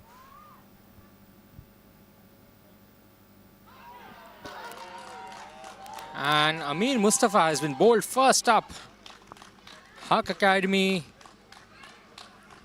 under pressure immediately. Mustafa striking the first over. That was a quicker delivery. Amir going on the back foot, it seems, not reading the line of the ball. That ball spun and moved away from him. That was a great delivery by Mustafa, frankly. I think it was a good length, good line. He seems to be bowling right on the money on the onset, so it seems like we've got a game on our hands. Naim now joined by Izian. Izian now another top order batsman in the Huck Academy 11. He's a 7th grader. 2 7th graders from Huck Academy in the middle.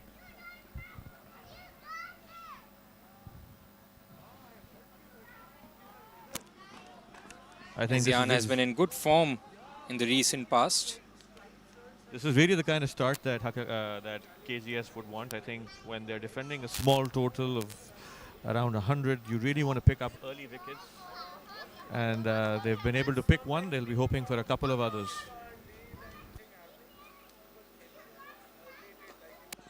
Fast leg spin.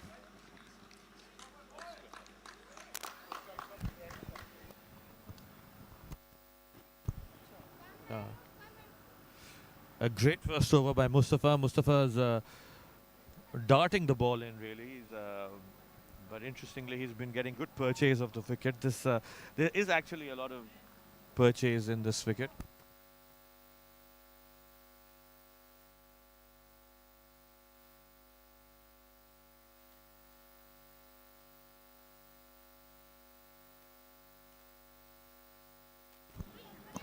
So excellent start for KGS. First over just costing a single. and the all-important wicket of the Huck Academy captain. Now, second over, another leg spinner.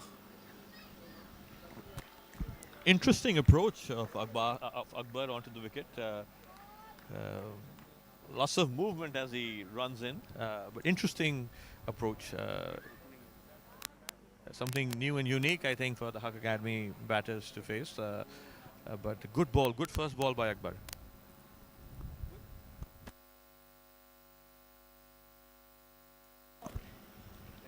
I think Naim think Umar that- looking towards that the leg ball- umpire for a no ball.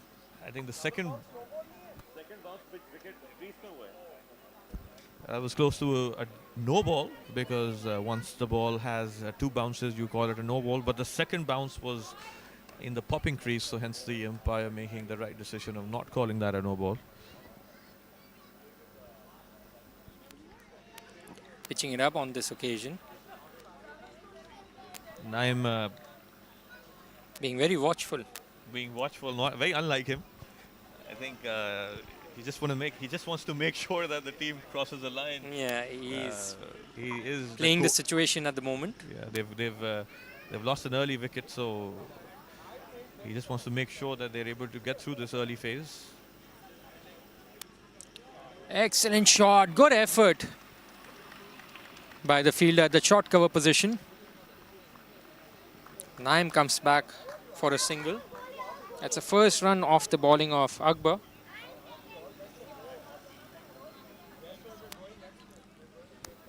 Opposing starts by Huck Academy versus KGS, where KGS had an explosive first over. Huck Academy starting extremely slow and losing a wicket also in the process. Very interesting run up by Akbar.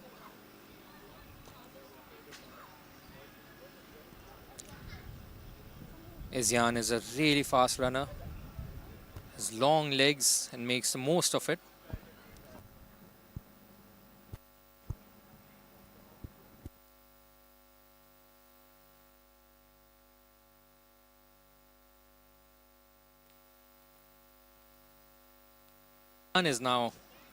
Izyan is now off the mark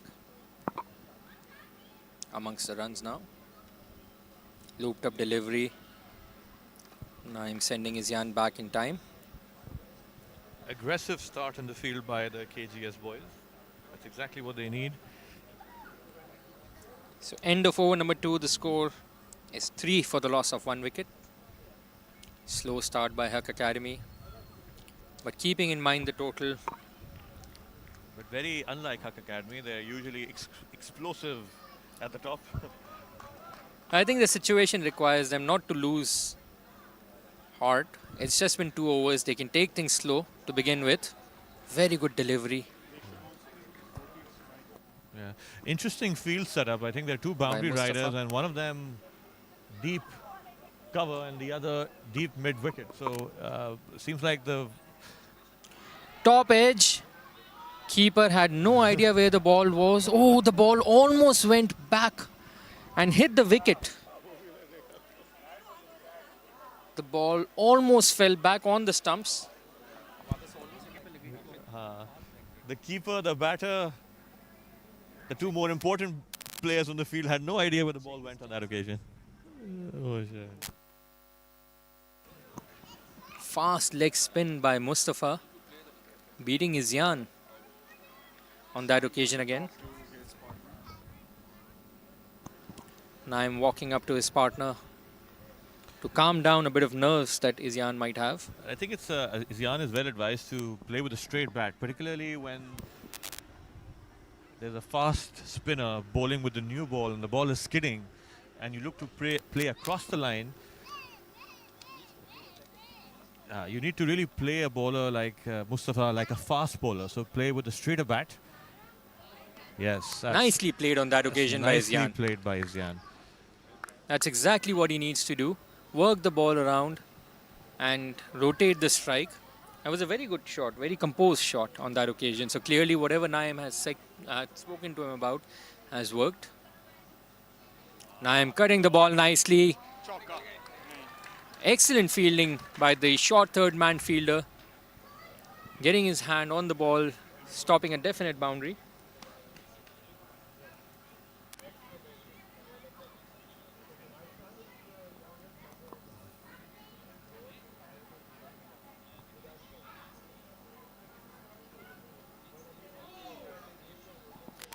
Keeper trying to whip the bails off before even collecting the ball. End of another economical over. We've got an odd KGS supporter amongst a sea of Huck Academy parents. Oh, that was an outside edge on that occasion. That would count as a drop catch by the keeper.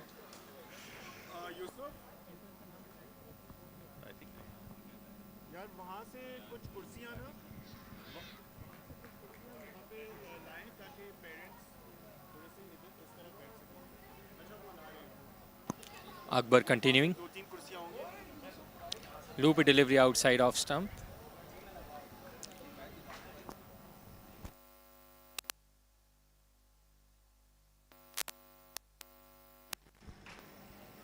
He just needs one. I think one gets the feeling that Naeem really just needs one good shot, one shot in the middle of the bat, and he will be up and running.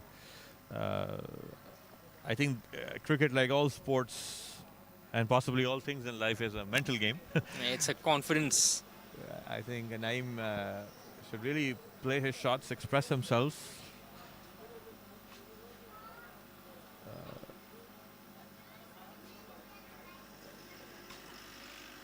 Looped up delivery.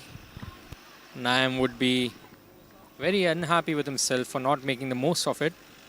He had the lone fielder covering that cover region. The trajectory of the ball would have taken the ball to the boundary. But nicely fielded. The ball was really traveling. Seems like the Huck Academy boys are putting themselves under a lot of pressure. Excellent shot on this the occasion. watchful Straight to the approach is mid only gonna fielder, add but to the pressure they Naeem will was be off facing. the blocks early. Good backup. Good backup by Shazir. Akbar and Mustafa have been very precise with their line and length, have really not given anything away to the Huck Academy boys, keeping the score in check. And I think that early wicket of Amir has really dampened the mood in the Huck Academy camp. Both Wide batters down the leg extremely side. watchful. Wide down the leg side on that occasion. First extra of the innings.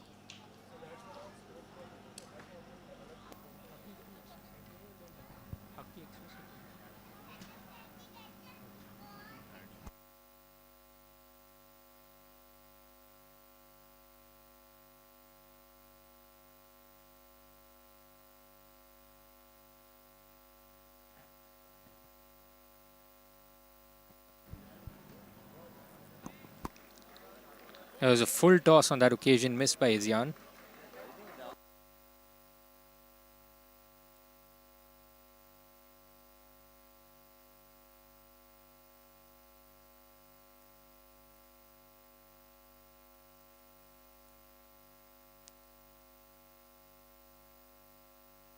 Last ball of the over coming up. Played in the air, that could have been another wicket and drop catch. That was a very simple opportunity. Straightforward catch. The Huck Academy boys seem to be feeling the pressure, really. You can see Izyan not playing a full shot, really playing a half-hearted shot, as a result of which the ball looping up to the mid-on fielder. But KGS not really helping their cause. I think it's essential for them to pick early wickets, and that was an easy, straightforward catch to Zed. Maybe the fielding between the two teams may turn out to be the difference. We've really already seen 2 catches not taken by the KGS boys, which could really be the difference between the two sides. 3 catches actually. One was a caught behind opportunity. 2 were caught behind opportunities. Can't blame the keeper for losing one of those balls in the air. But this was pretty straightforward.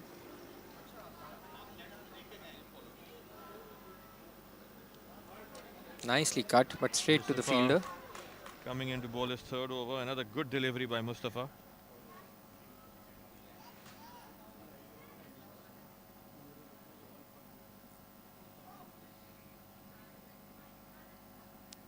KGS very much in the game right now. Really tightened the screws first up. First 4.2 overs only going for 7 runs. And Huck Academy has also lost 1 wicket. That too of their captain Amir Mustafa. Nicely played, nicely flicked off his legs. Good running by Izyan. Responding to the call early. They really need to keep on rotating these strikes. Try not to go for the big shots. There are enough runs to be had on either side of the ground.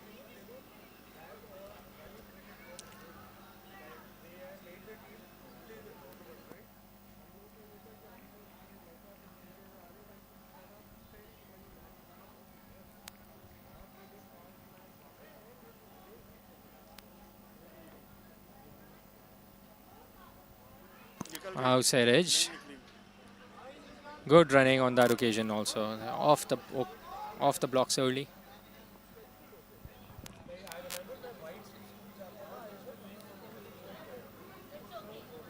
Last ball of the over coming up.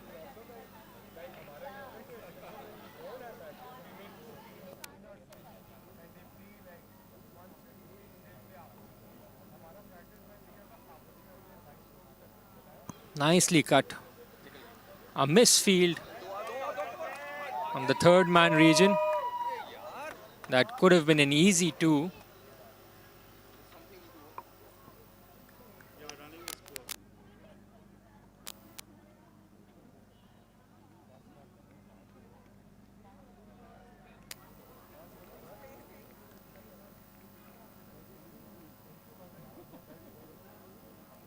So end of over number 5.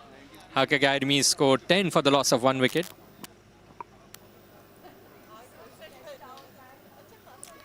This brings Akbar back into to continue bowling. He'll be bowling his third over on the trot, same like Mustafa.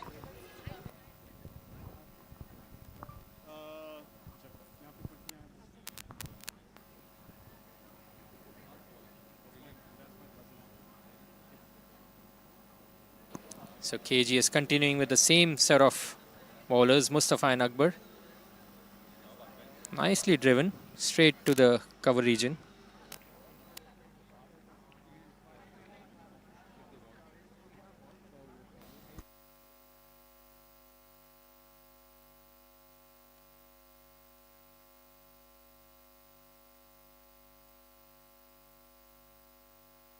Into the air, excellent shot.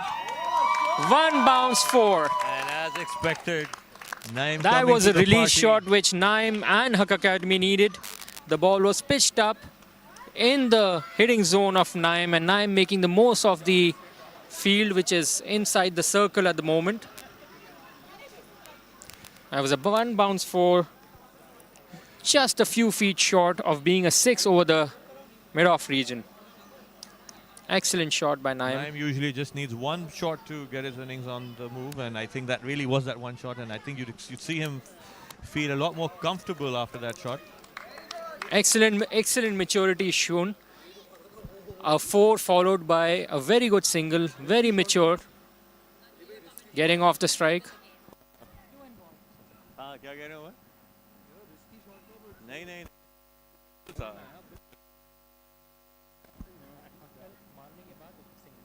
नहीं और सीधा खेला है यार ये बड़ी बात है वैसे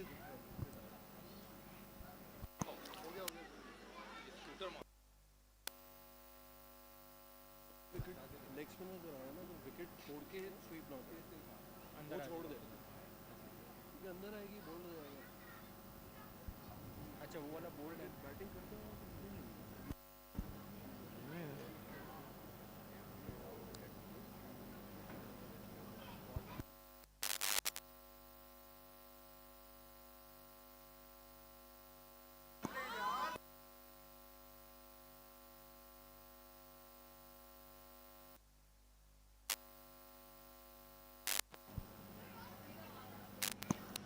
There was clearly a single on that occasion, but Naim sending Izyan back.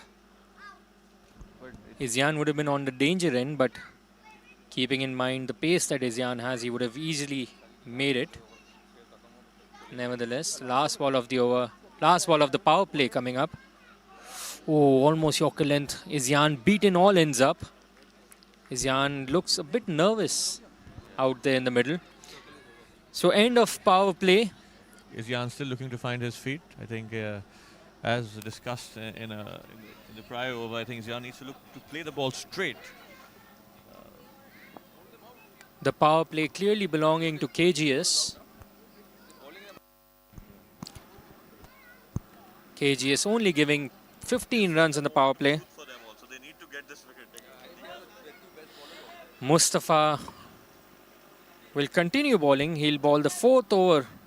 He'll be bowling out his quota, full quota of 4 overs on the trot. I think this is good captaincy from KGS. I think they realize that Naim's out in the middle. He is really the go-to batter for Huck Academy. If Mustafa can pick up Naim's wicket, I think KGS is really in the game then. So this is a very crucial over. The KGS team taking the chance of giving Mustafa the final and fourth over of his spell. Wide signal on that occasion. So even though the power play is over, the KGS still has only 2 fielders outside the circle. So they're putting the pressure, keeping the pressure on the Huck Academy boys. Same set of bowlers, the same field. Short ball pulled. That is an opportunity and drop catch at the mid-wicket region. That was a dangerous shot by Naim. Clearly the difference between Huck Academy and KGS has been the fielding up to now. Yes, if KGS would have taken their catches, I think Huck Academy would be 3 or 4 down by now. I think that's really been the big difference between the two sides. And that might really be the reason for the difference in the result also. Outside edge and misfield.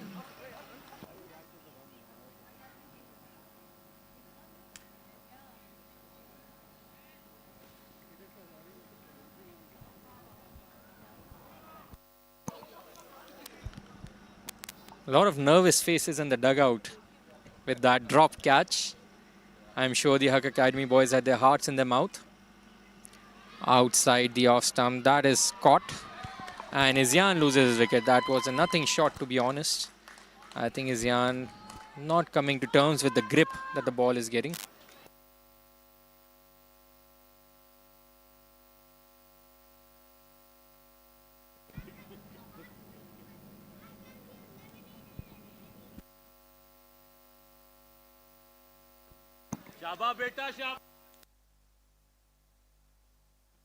That brings Basam Sohail onto the strike, onto the wicket.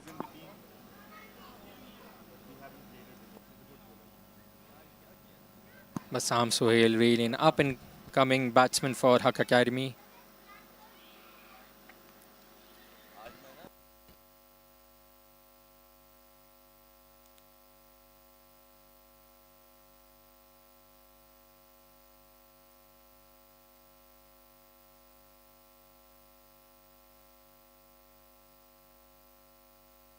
Basam, a classic batsman.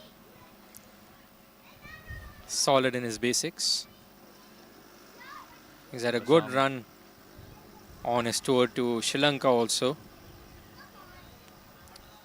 Basam now taking guard to play his first delivery. He's taken a leg stump guard.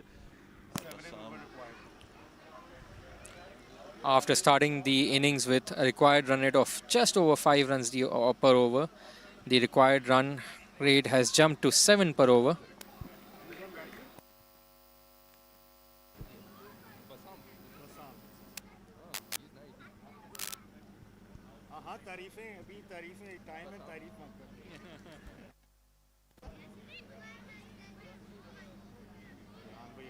Basam's again advised to play with a straight bat.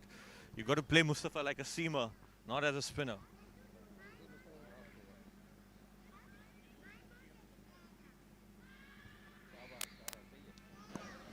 Basam being extra watchful on Mustafa. End of the Mustafa has finished his quota of 4 overs. Excellent figures. 4 overs, 8 runs and 2 wickets. He has taken both the wickets for KGS. Finishes up his quota on the trot. And so, same thing is going to happen with Akbar. He's also going to ball out his full quota of 4 overs.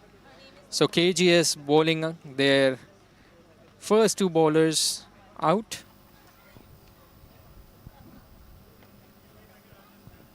Naim Umar being watchful. The Huck Academy batters showing a lot of respect to the 2 opening bowlers from KGS.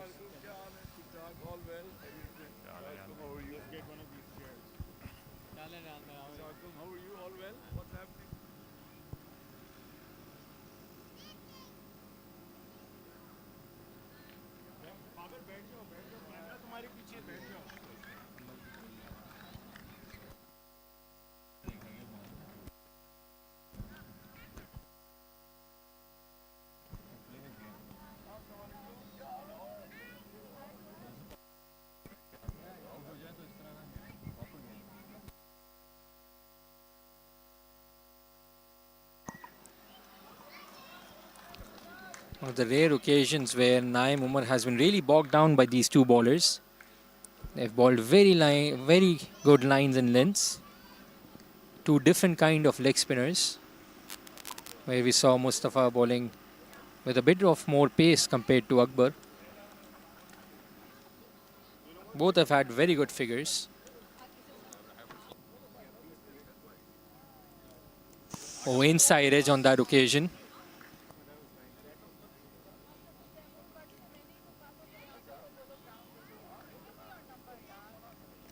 That brings Basam Sohail on strike again with 2 balls, last 2 balls of the over coming up.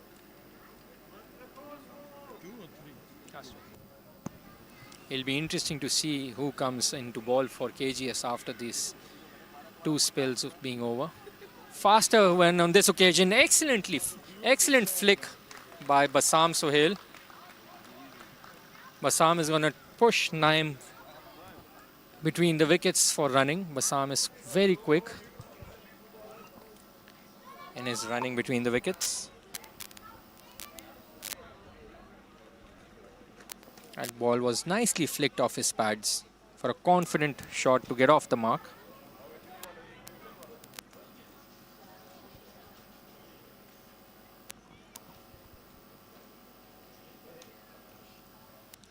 Good shot between the gap. That ball might travel to the boundary for his second 4. Last ball of the Akbar's quota. You've got to say KGS has had an excellent start, frankly. I think they could not have hoped for a better and more economical start. In the first 8 overs of the Huck Academy innings, the 4 overs aside that have been bowled by the opening bowlers, they've had a fantastic spell. Only conceding 23 in the first 8. So a lot would now depend on the change-up bowlers.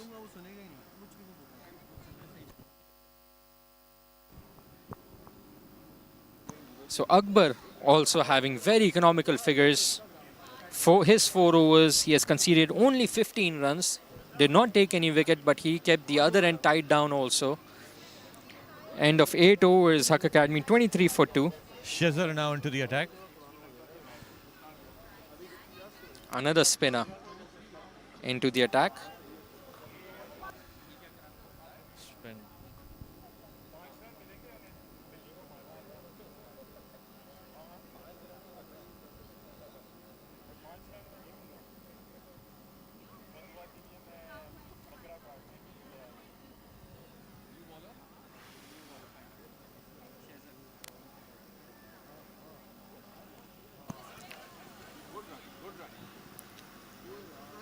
Basam stretching for that sweep shot towards the mid-off position. As soon as he played the shot, he immediately started running.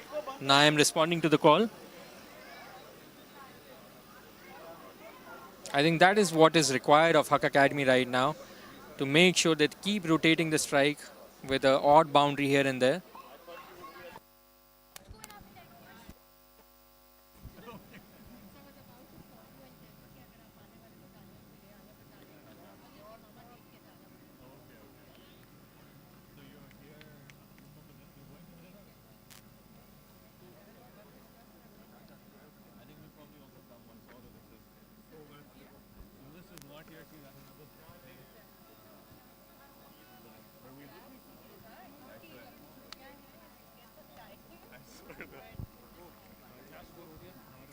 pressure. 25 for 2. And 9 overs. क्या इस वजह से मुझे response कुछ अच्छा नहीं मिला कि जब देख रही हूँ कितना हो गया They bowled.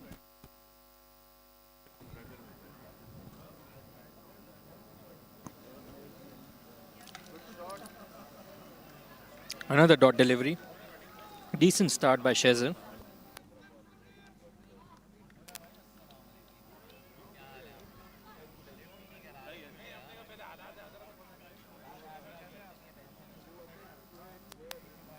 KGS building up the pressure.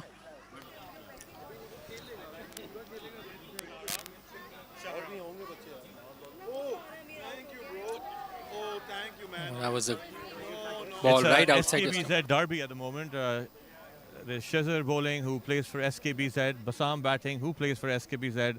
And then there's Ayan keeping, who also plays for SKBZ. So it's a full SKBZ derby. Bhai, bowling.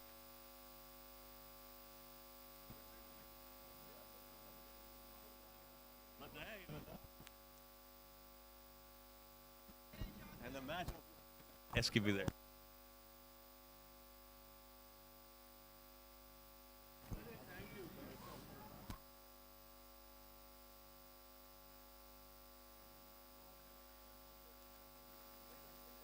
I think Basam left that ball alone, hoping for a wide. No signal from the umpire.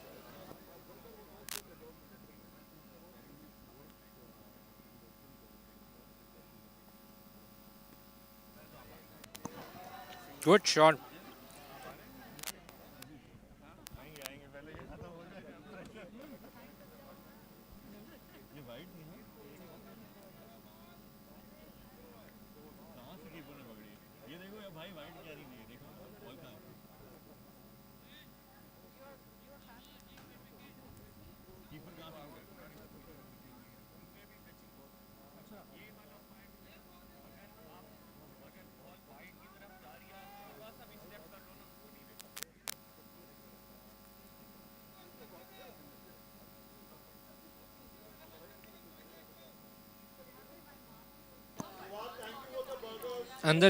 Another economical start. Shezza just conceding 3 runs off his first over.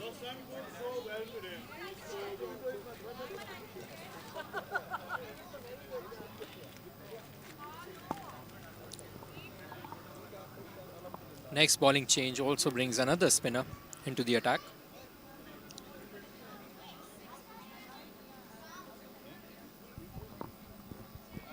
We are seeing a barrage of leg spinners.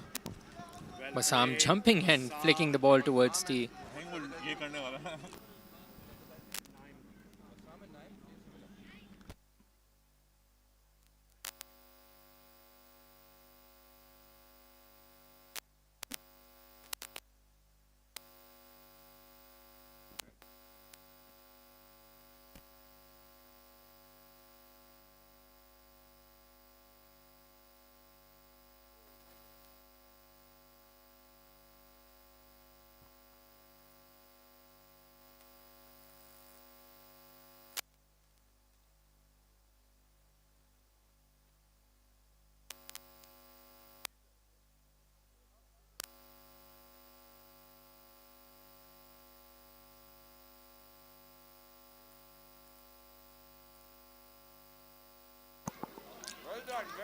nicely washed till the end. Taking advantage of that misfield.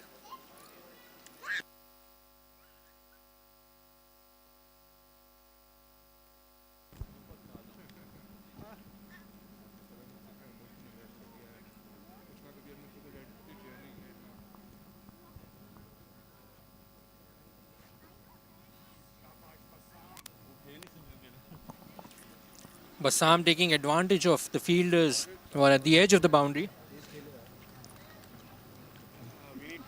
There are gaps to be which are available on the leg side, and Basam is just tapping the ball into those gaps and running for singles every opportunity that he gets.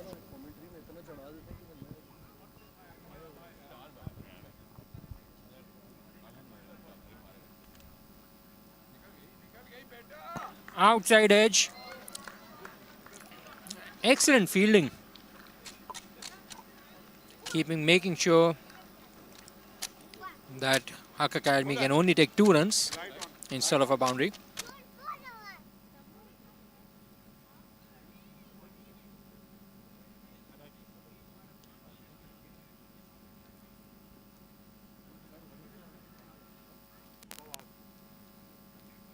Ruby delivery, excellent shot by Naim. They need to come back for the second.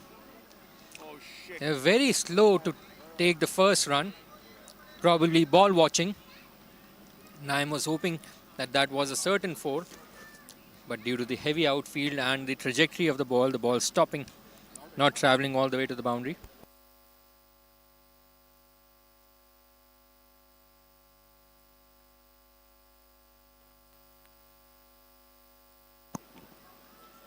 Naim a bit early into the shot on that occasion.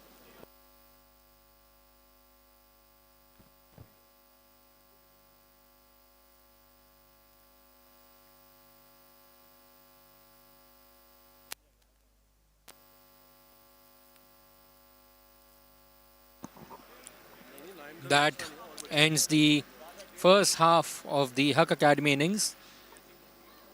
Extremely slow start by Huck Academy. 33, very uncharacteristic. 33 runs of the first 10 overs. They need another 69. But I'm sure Huck Academy would be very happy that they have good batsmen still on the crease. They still have Naim Umar, the Sam supporting him well at the moment.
So with a change of ends, last 10 overs of the Huck Academy innings coming up. They require another 69 runs of the last 10 overs. Basically double the rate at which they're going at the moment.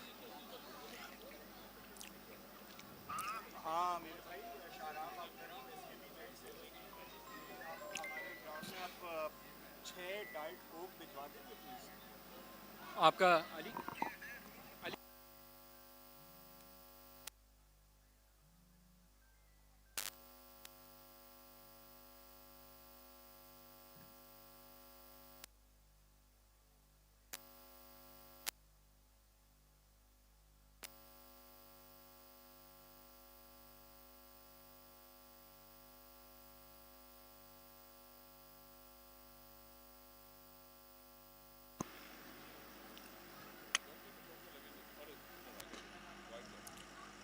starts off with a wide.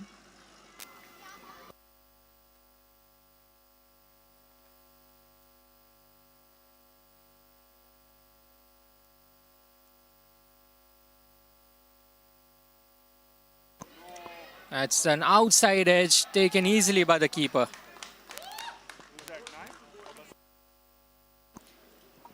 Bassam going for a slog sweep. And the mid-innings break bringing another wicket for KGS.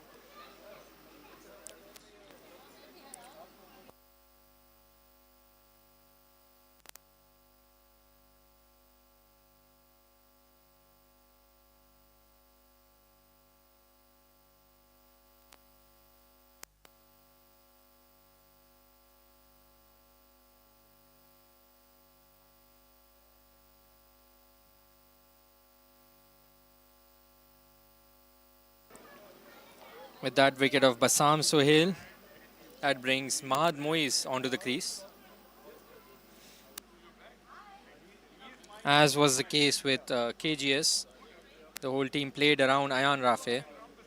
Over here seems to be the case where the whole team is playing around Naim Umar.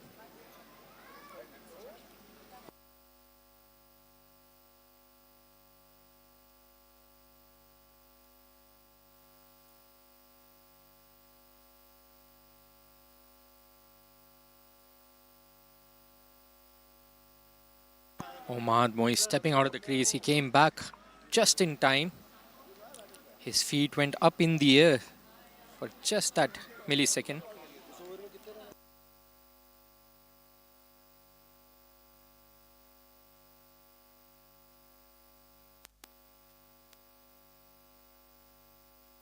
Strongly cut, forcing an error from the fielder. I'm sure that would have been a confidence booster shot for Mahad Moiz.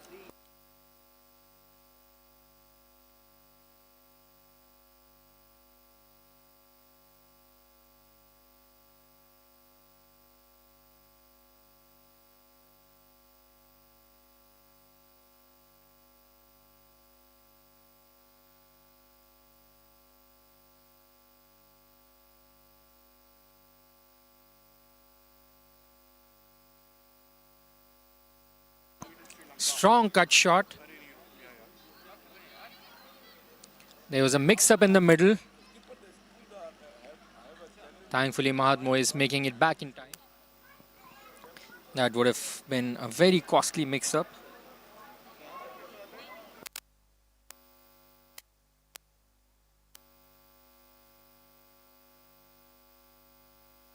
Pitched up delivery. Mahad not reading the line of the ball, not coming onto the pitch of the ball, staying in his crease and trying to play a drive. Very decent start by Shazir to this over also. He just conceded 6 runs off his first 1.5 overs. Last ball of the over coming up. That would be another wide. Well left alone by Mahad.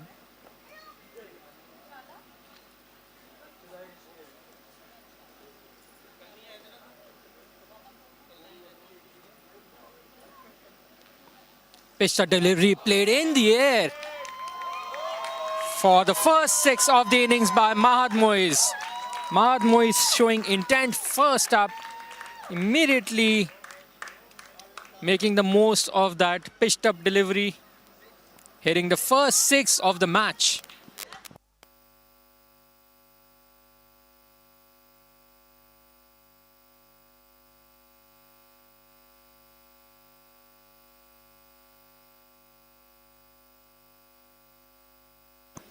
So finally, a boundary for Huck Academy.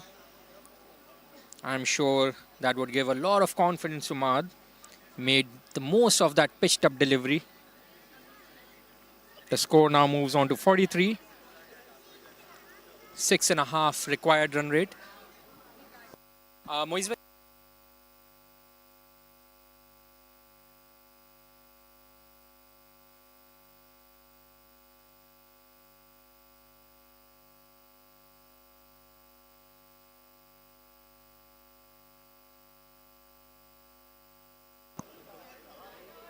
Short pitch delivery, almost dying on Naim Umar on that occasion.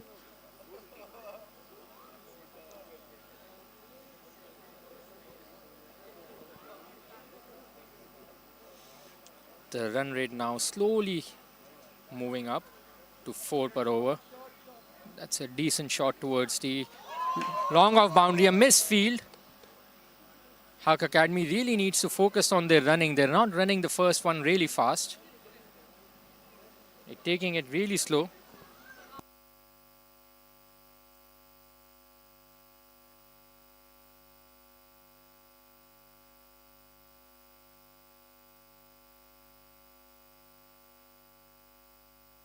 Excellent shot by Mahad. Another boundary on the offside. He pierces the gap.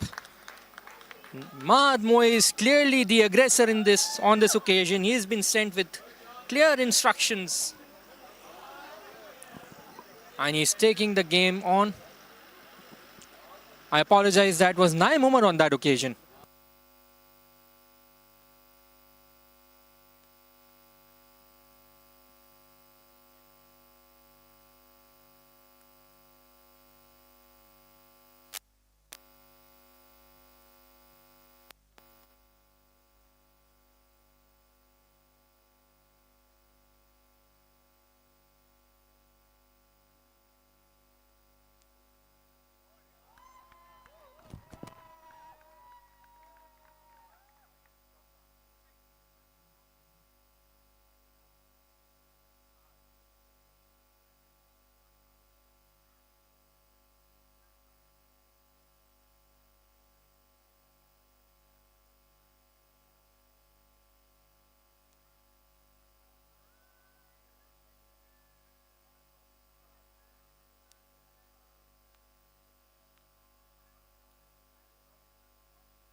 Pitched up delivery, outside edge.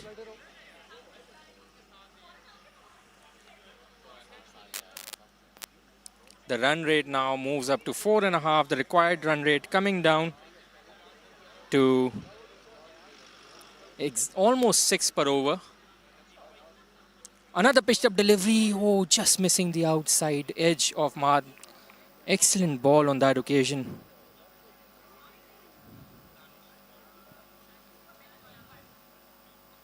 By Shezer.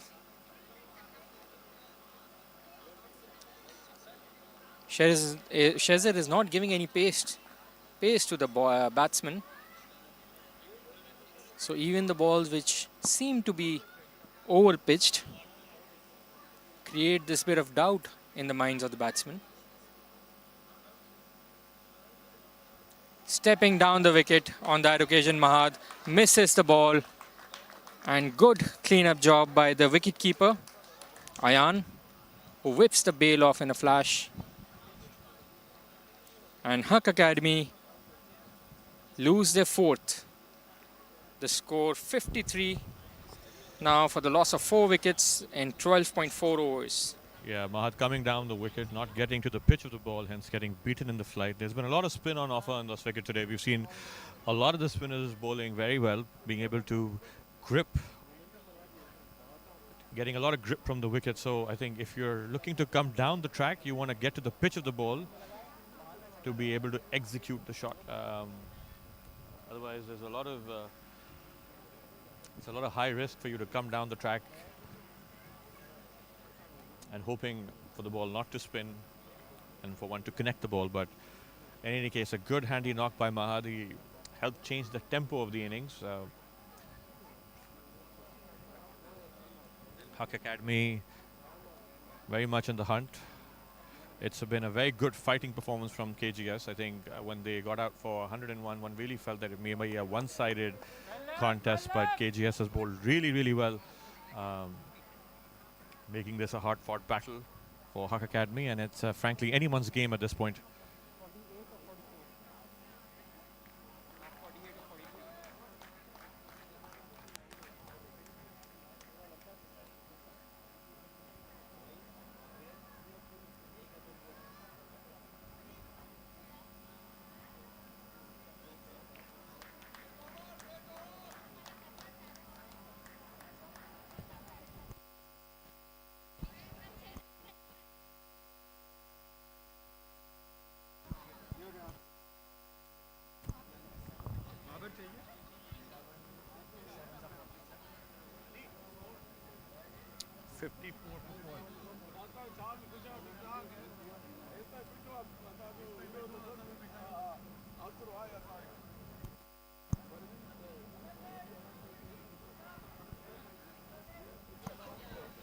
I think KGS plan from the KGS dugout is clearly that there would be no pace on the ball. There would be no fast bowlers or medium bowlers. They're going all out spin. Excellent sweep shot by Naim for a one bounce for first ball of the over. Putting the pressure on the bowler. First ball of the over, going for a boundary. Excellent sweep shot. Naim playing his favorite shot.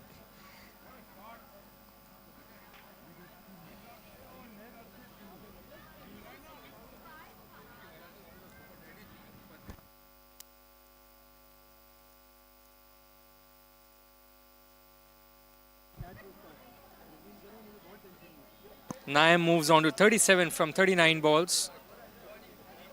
He has been the lone fighter for Huck Academy.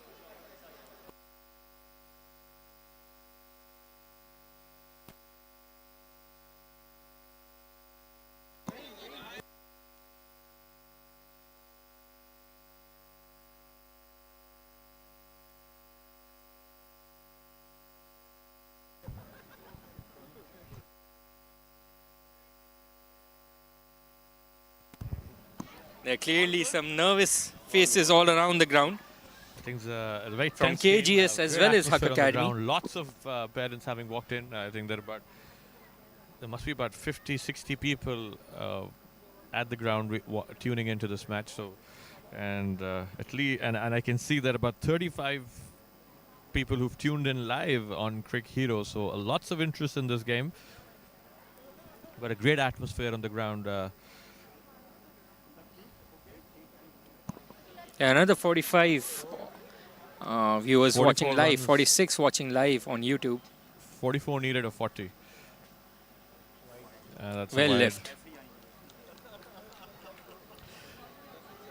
But I'd say if on the balance, this is a very gettable total for Huck Academy. I think it's a matter of one good over, and you expect there would be one good over in the next couple of overs. So really, this is Huck Academy's match to lose. Nicely played over the point fielder.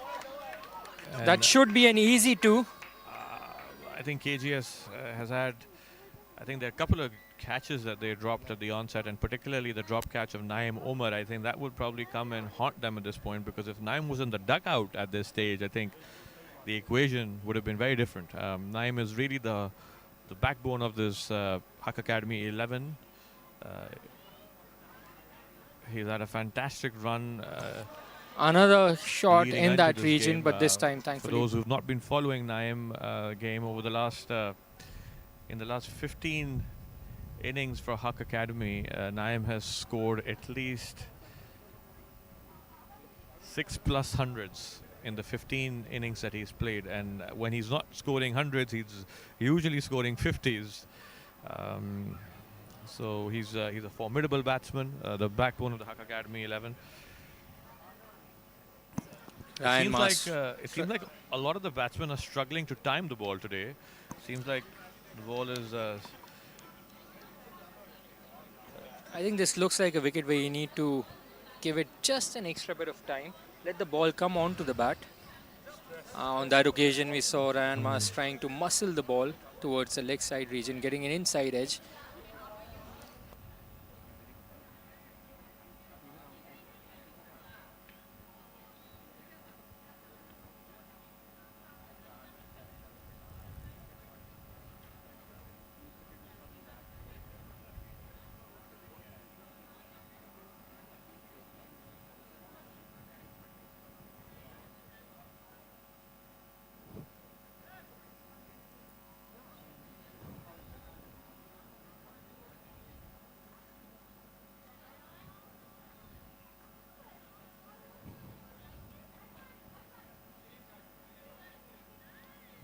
Excellent shot by Naim Umar, piercing the gap on the offside.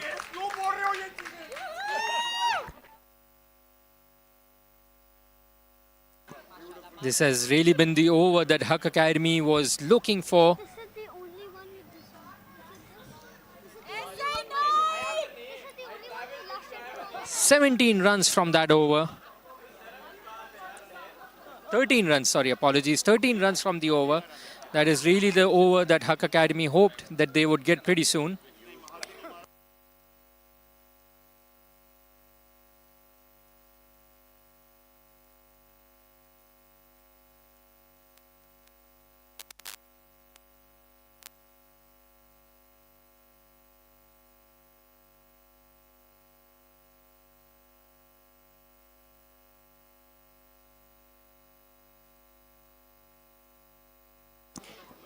The required run rate now, almost a runner ball. 35 needed of the last 6 overs. Pitched up delivery, but Ryan goes back and taps it towards the leg side.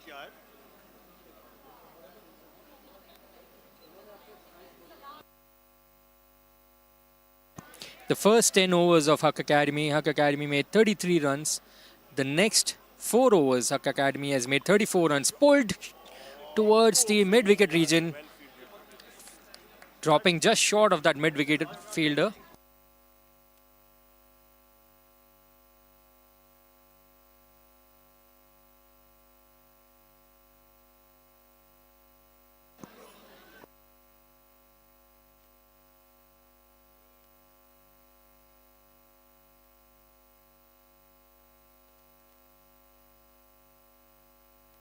Pitched up delivery, nicely played by Ryan Mas for a boundary.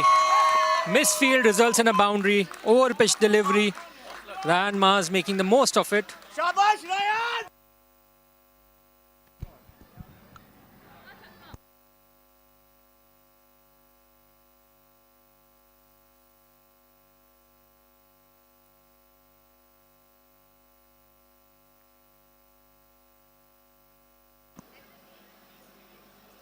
Nicely rocked back. There should be 2 runs. Oh, the first one not being run hard enough. But that was a good throw. So good choice. Good job with Naim Umar denying that second run.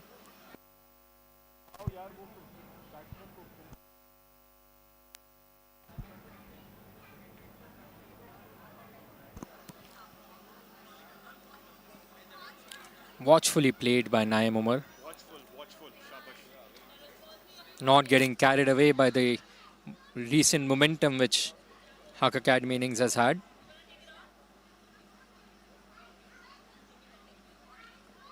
Nicely tapped towards the short mid-wicket region. Oh, that needed a better throw by the short third man fielder.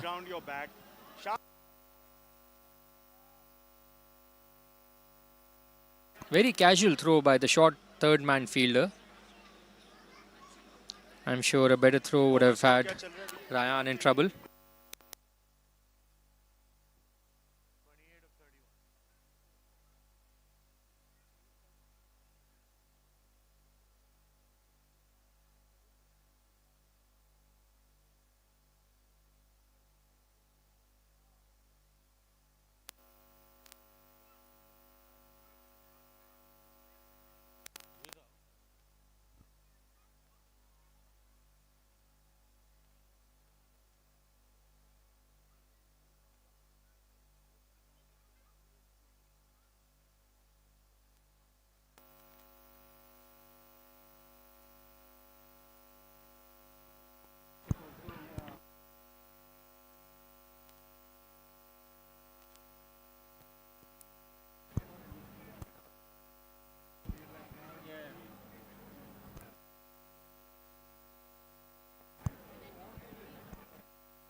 So we finally see the first look at the fast bowling department of KGS.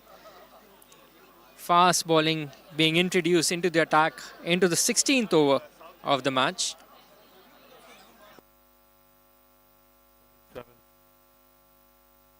27 required of the last 5 overs, and we have the first look of a medium pacer. Naim Umar gently tapping the ball towards the leg side and You running feel for that a extra single. pace is going to be beneficial to the batters. You feel that extra pace is going to allow the batters to enhance the scoring. Zaid Iqbal, the first seamer introduced in the KGS innings. Frankly, the seamers have been sparsely used.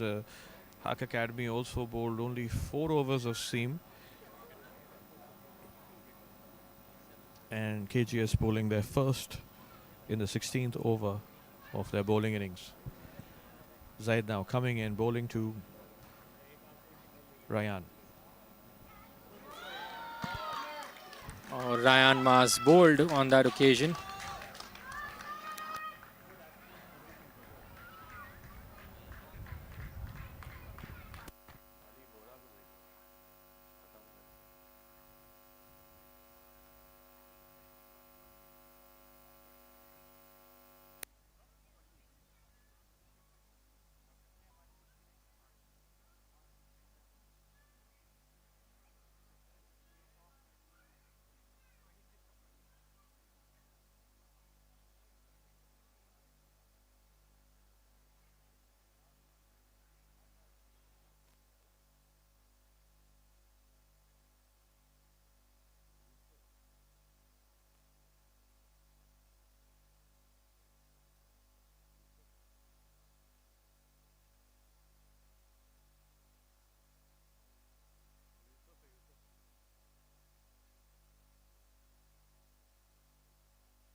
The second of the 3 ninth graders in the Huck Academy team in the middle. Yusuf Ali now. Excellent ball first up. Zaid bowling a great line and length.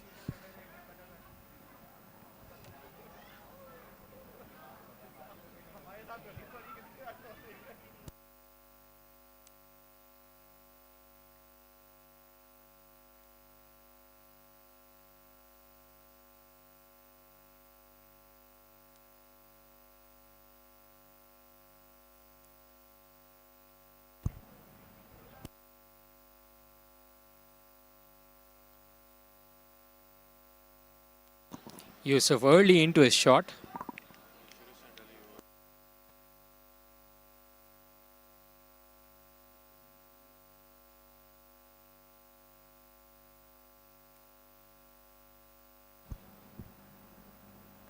Huck Academy needing 26 in 26 balls.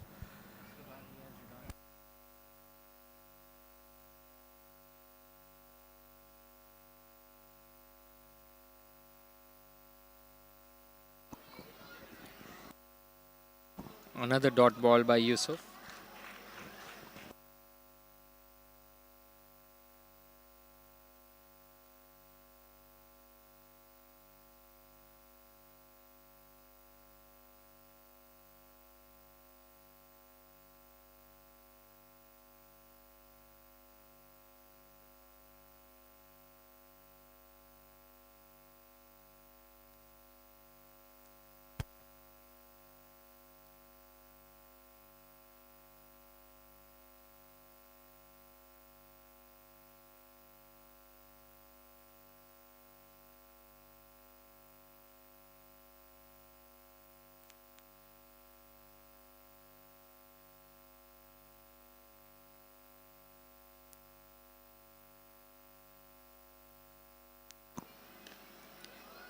Excellent first over by the fast bowler. Zayed conceding only 2 runs in his over, so all the KGS bowlers, we have to say, have really been on the money today. They've been precise with their length and line, and whether it be the seamers or whether it be the spinners, I think they've all done a fantastic job. They've made a real match out of it, and frankly, it's anyone's game at this point. Although one has to say that as long as Naeem's in the middle, it's really got to be Huck Academy's match to lose. KG is trusting the fast bowlers to close out the innings for them. Another fast bowler introduced into the attack. This time it will be Naeem Umar who will be facing the fast bowler. Good shot, excellent shot by Naeem Umar. That brings up the 50 for Naeem Umar. 50. Excellent. That's the 50 for Naeem Umar. Naeem back to usual service. Naeem prefers the pace on the ball, and that was a ball outside the off stump, waiting to be hit. And Naeem caressing that through the point region. Naeem using the pace of the bowler really well on that occasion. And with that, the KGS boys have opted for a field change. The captain has pushed the cover fielder to the boundary. I think not realizing that Naeem's favorite shot is the backward cut point ball. And with that, right on point, he plays that shot. Right on cue, as Ali was saying, Naeem plays a cut shot towards the vacant third man region for another boundary. Naeem just using the pace of the ball and guiding that to the boundary, and that's another fantastic shot by Naeem. I think the bowler would be well advised to bowl a good length delivery in the wicket rather than bowling it outside the off stump, because really that's Naeem's favorite scoring area. Naeem's very strong behind the wicket, on the leg and on the offside, like the cut backward point, third man area. That's really his strength areas, and he also plays the flick shot very well. Ayan Rafe taking his time to get the field placements to perfection.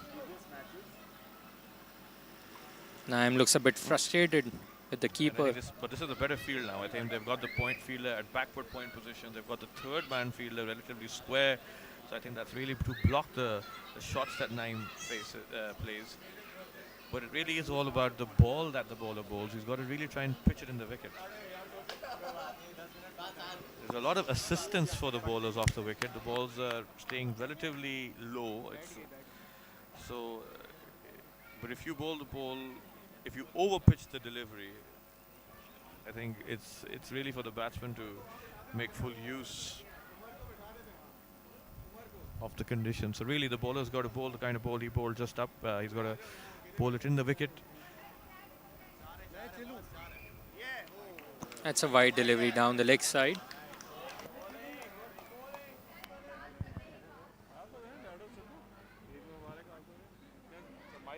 हो गई नींद हो गई नींद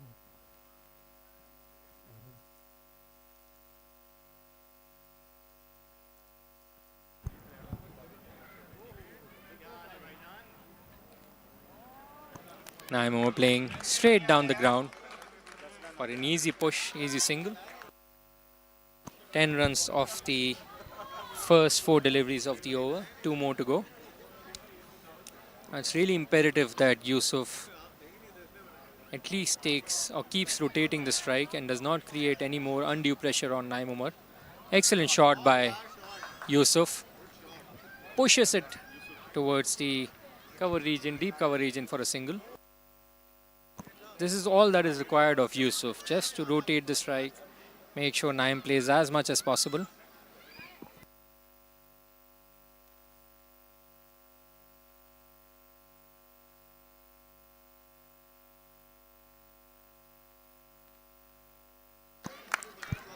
So Huck Academy dealing in singles at the moment, tapping the ball to different regions of the ground and jogging to singles.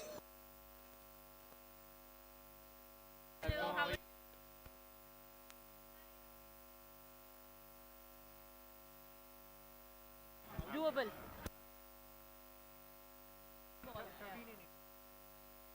Abhi update nahi hua. 13 in 8. Zaid now coming in to bowl his second over. Zaid only conceded 2 runs in his first over and picked the all crucial wicket of Ryan Mars. I think after the 16th over, which gave away only 2 runs, the pressure was created on the Huck Academy boys. The 17th over needed to be on similar grounds, but unfortunately for KGS, Huck Academy was able to take 11 runs off that over, taking the pressure off them. This has been a very closely fought battle. Despite posting a very low score, KGS had really come to party. They're here to play. And they were showing a lot of intent. Another shot into the deep that should be easy to Yusuf. Slow to start the running. But thankfully, a wayward throw makes sure that Huck boys come back for the second run.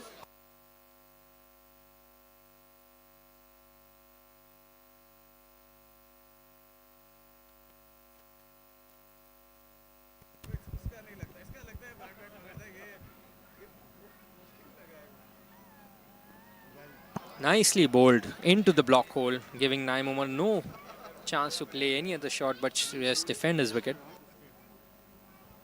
He's bowling to be able to hit the block hole repeatedly. Zaid's bowling a number of really good deliveries. I think he's bowled an impressive 9 deliveries, a number of balls on the block hole, not really giving anything away really. So good bowling by Zaid. He's bowling to the settled batter Naeem, not really, and as That's a full toss, maybe even a no ball. No ball signaled. But that has been pulled towards the backward square leg region for another boundary by Naeem. We'll have to see the replays to see how high that ball was. And Zaid seems to really be losing his shape on that particular delivery, but he's bowled a good spell so far. I think that was the first favorite delivery.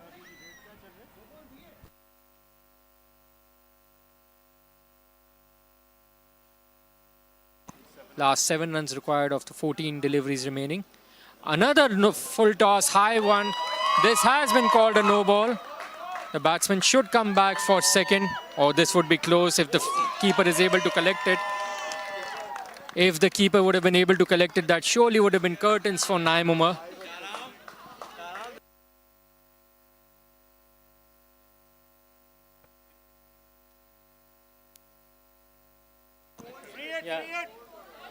So a free hit coming up. Free hit coming up. I'd expect Naeem to go big. Do what he usually does, clear the infield and the boundary rope.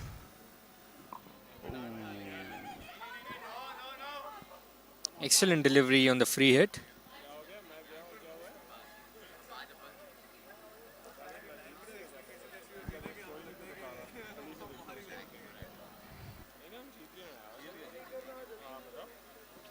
Another 4 runs required with 2.1 overs to go.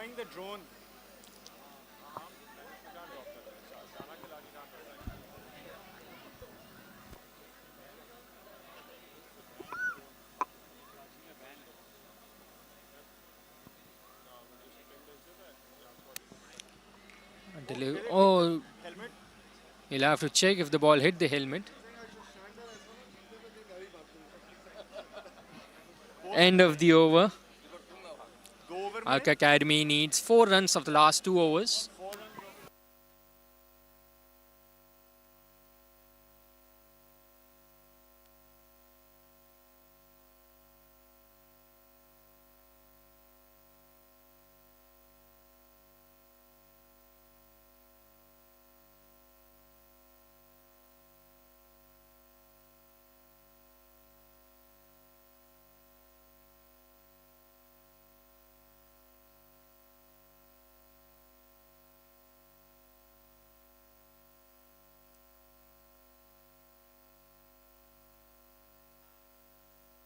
That's a wide delivery to start off with.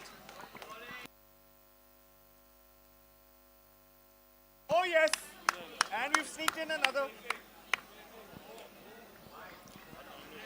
Wide So to Huck good Academy steals another single.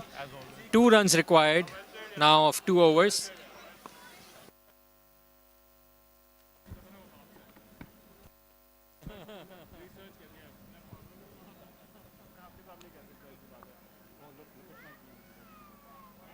Another wide delivery. Huck Academy boys lining up.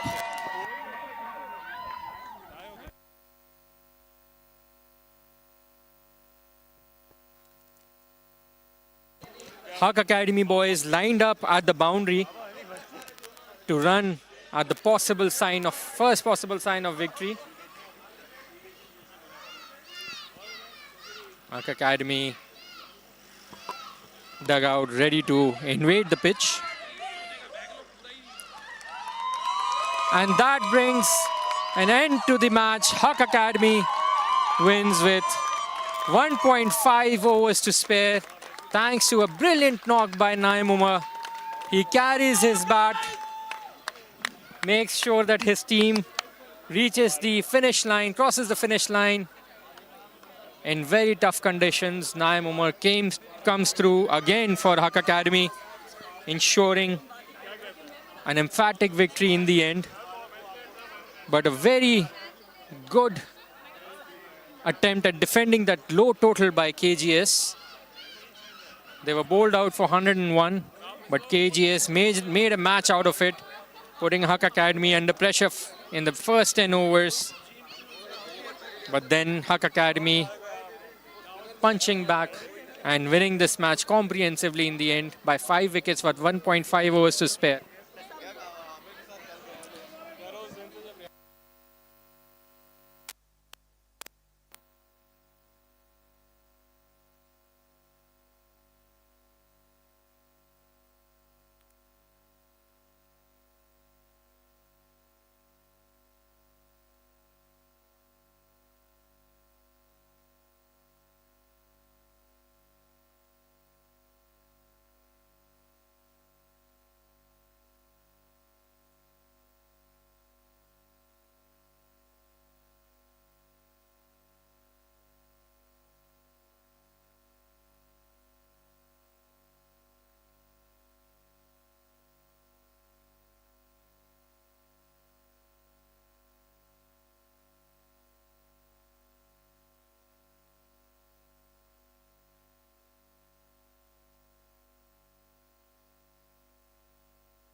6, 7. Are we ready? Are we live? Okay. Ladies and gentlemen, thank you so much. Fantastic match played this evening between Karachi Grammar School and Huck Academy. Extremely close match, tense, low scoring, fantastic match. Excellent playing by both teams.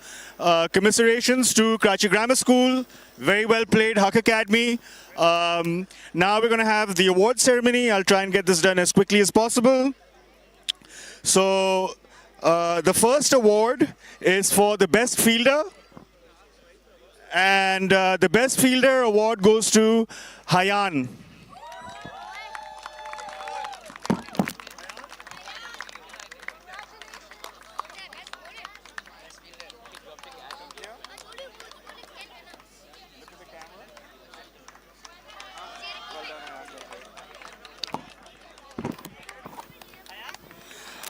The next award, ladies and gentlemen, goes to the best bowler of the match. And the best bowler of the match is from Karachi Grammar School, Mustafa.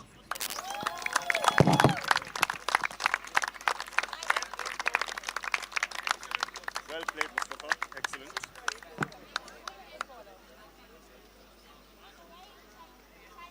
Thank you. Well played, Beta. You'll get them the next match. Shabash. Oh, no, take it. That's yours. All right, the next award is for the best batsman of the match, and this award goes to Naim Omar.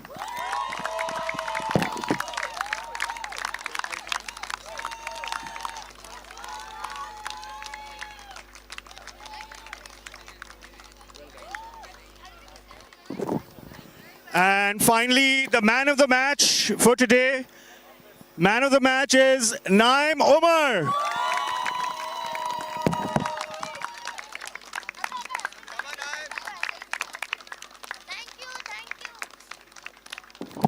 So much. Okay, ladies and gentlemen, thank you so much. The next match is day after tomorrow, BVA versus Keystone Academy. So we'll see you then. Thank you so much for joining us.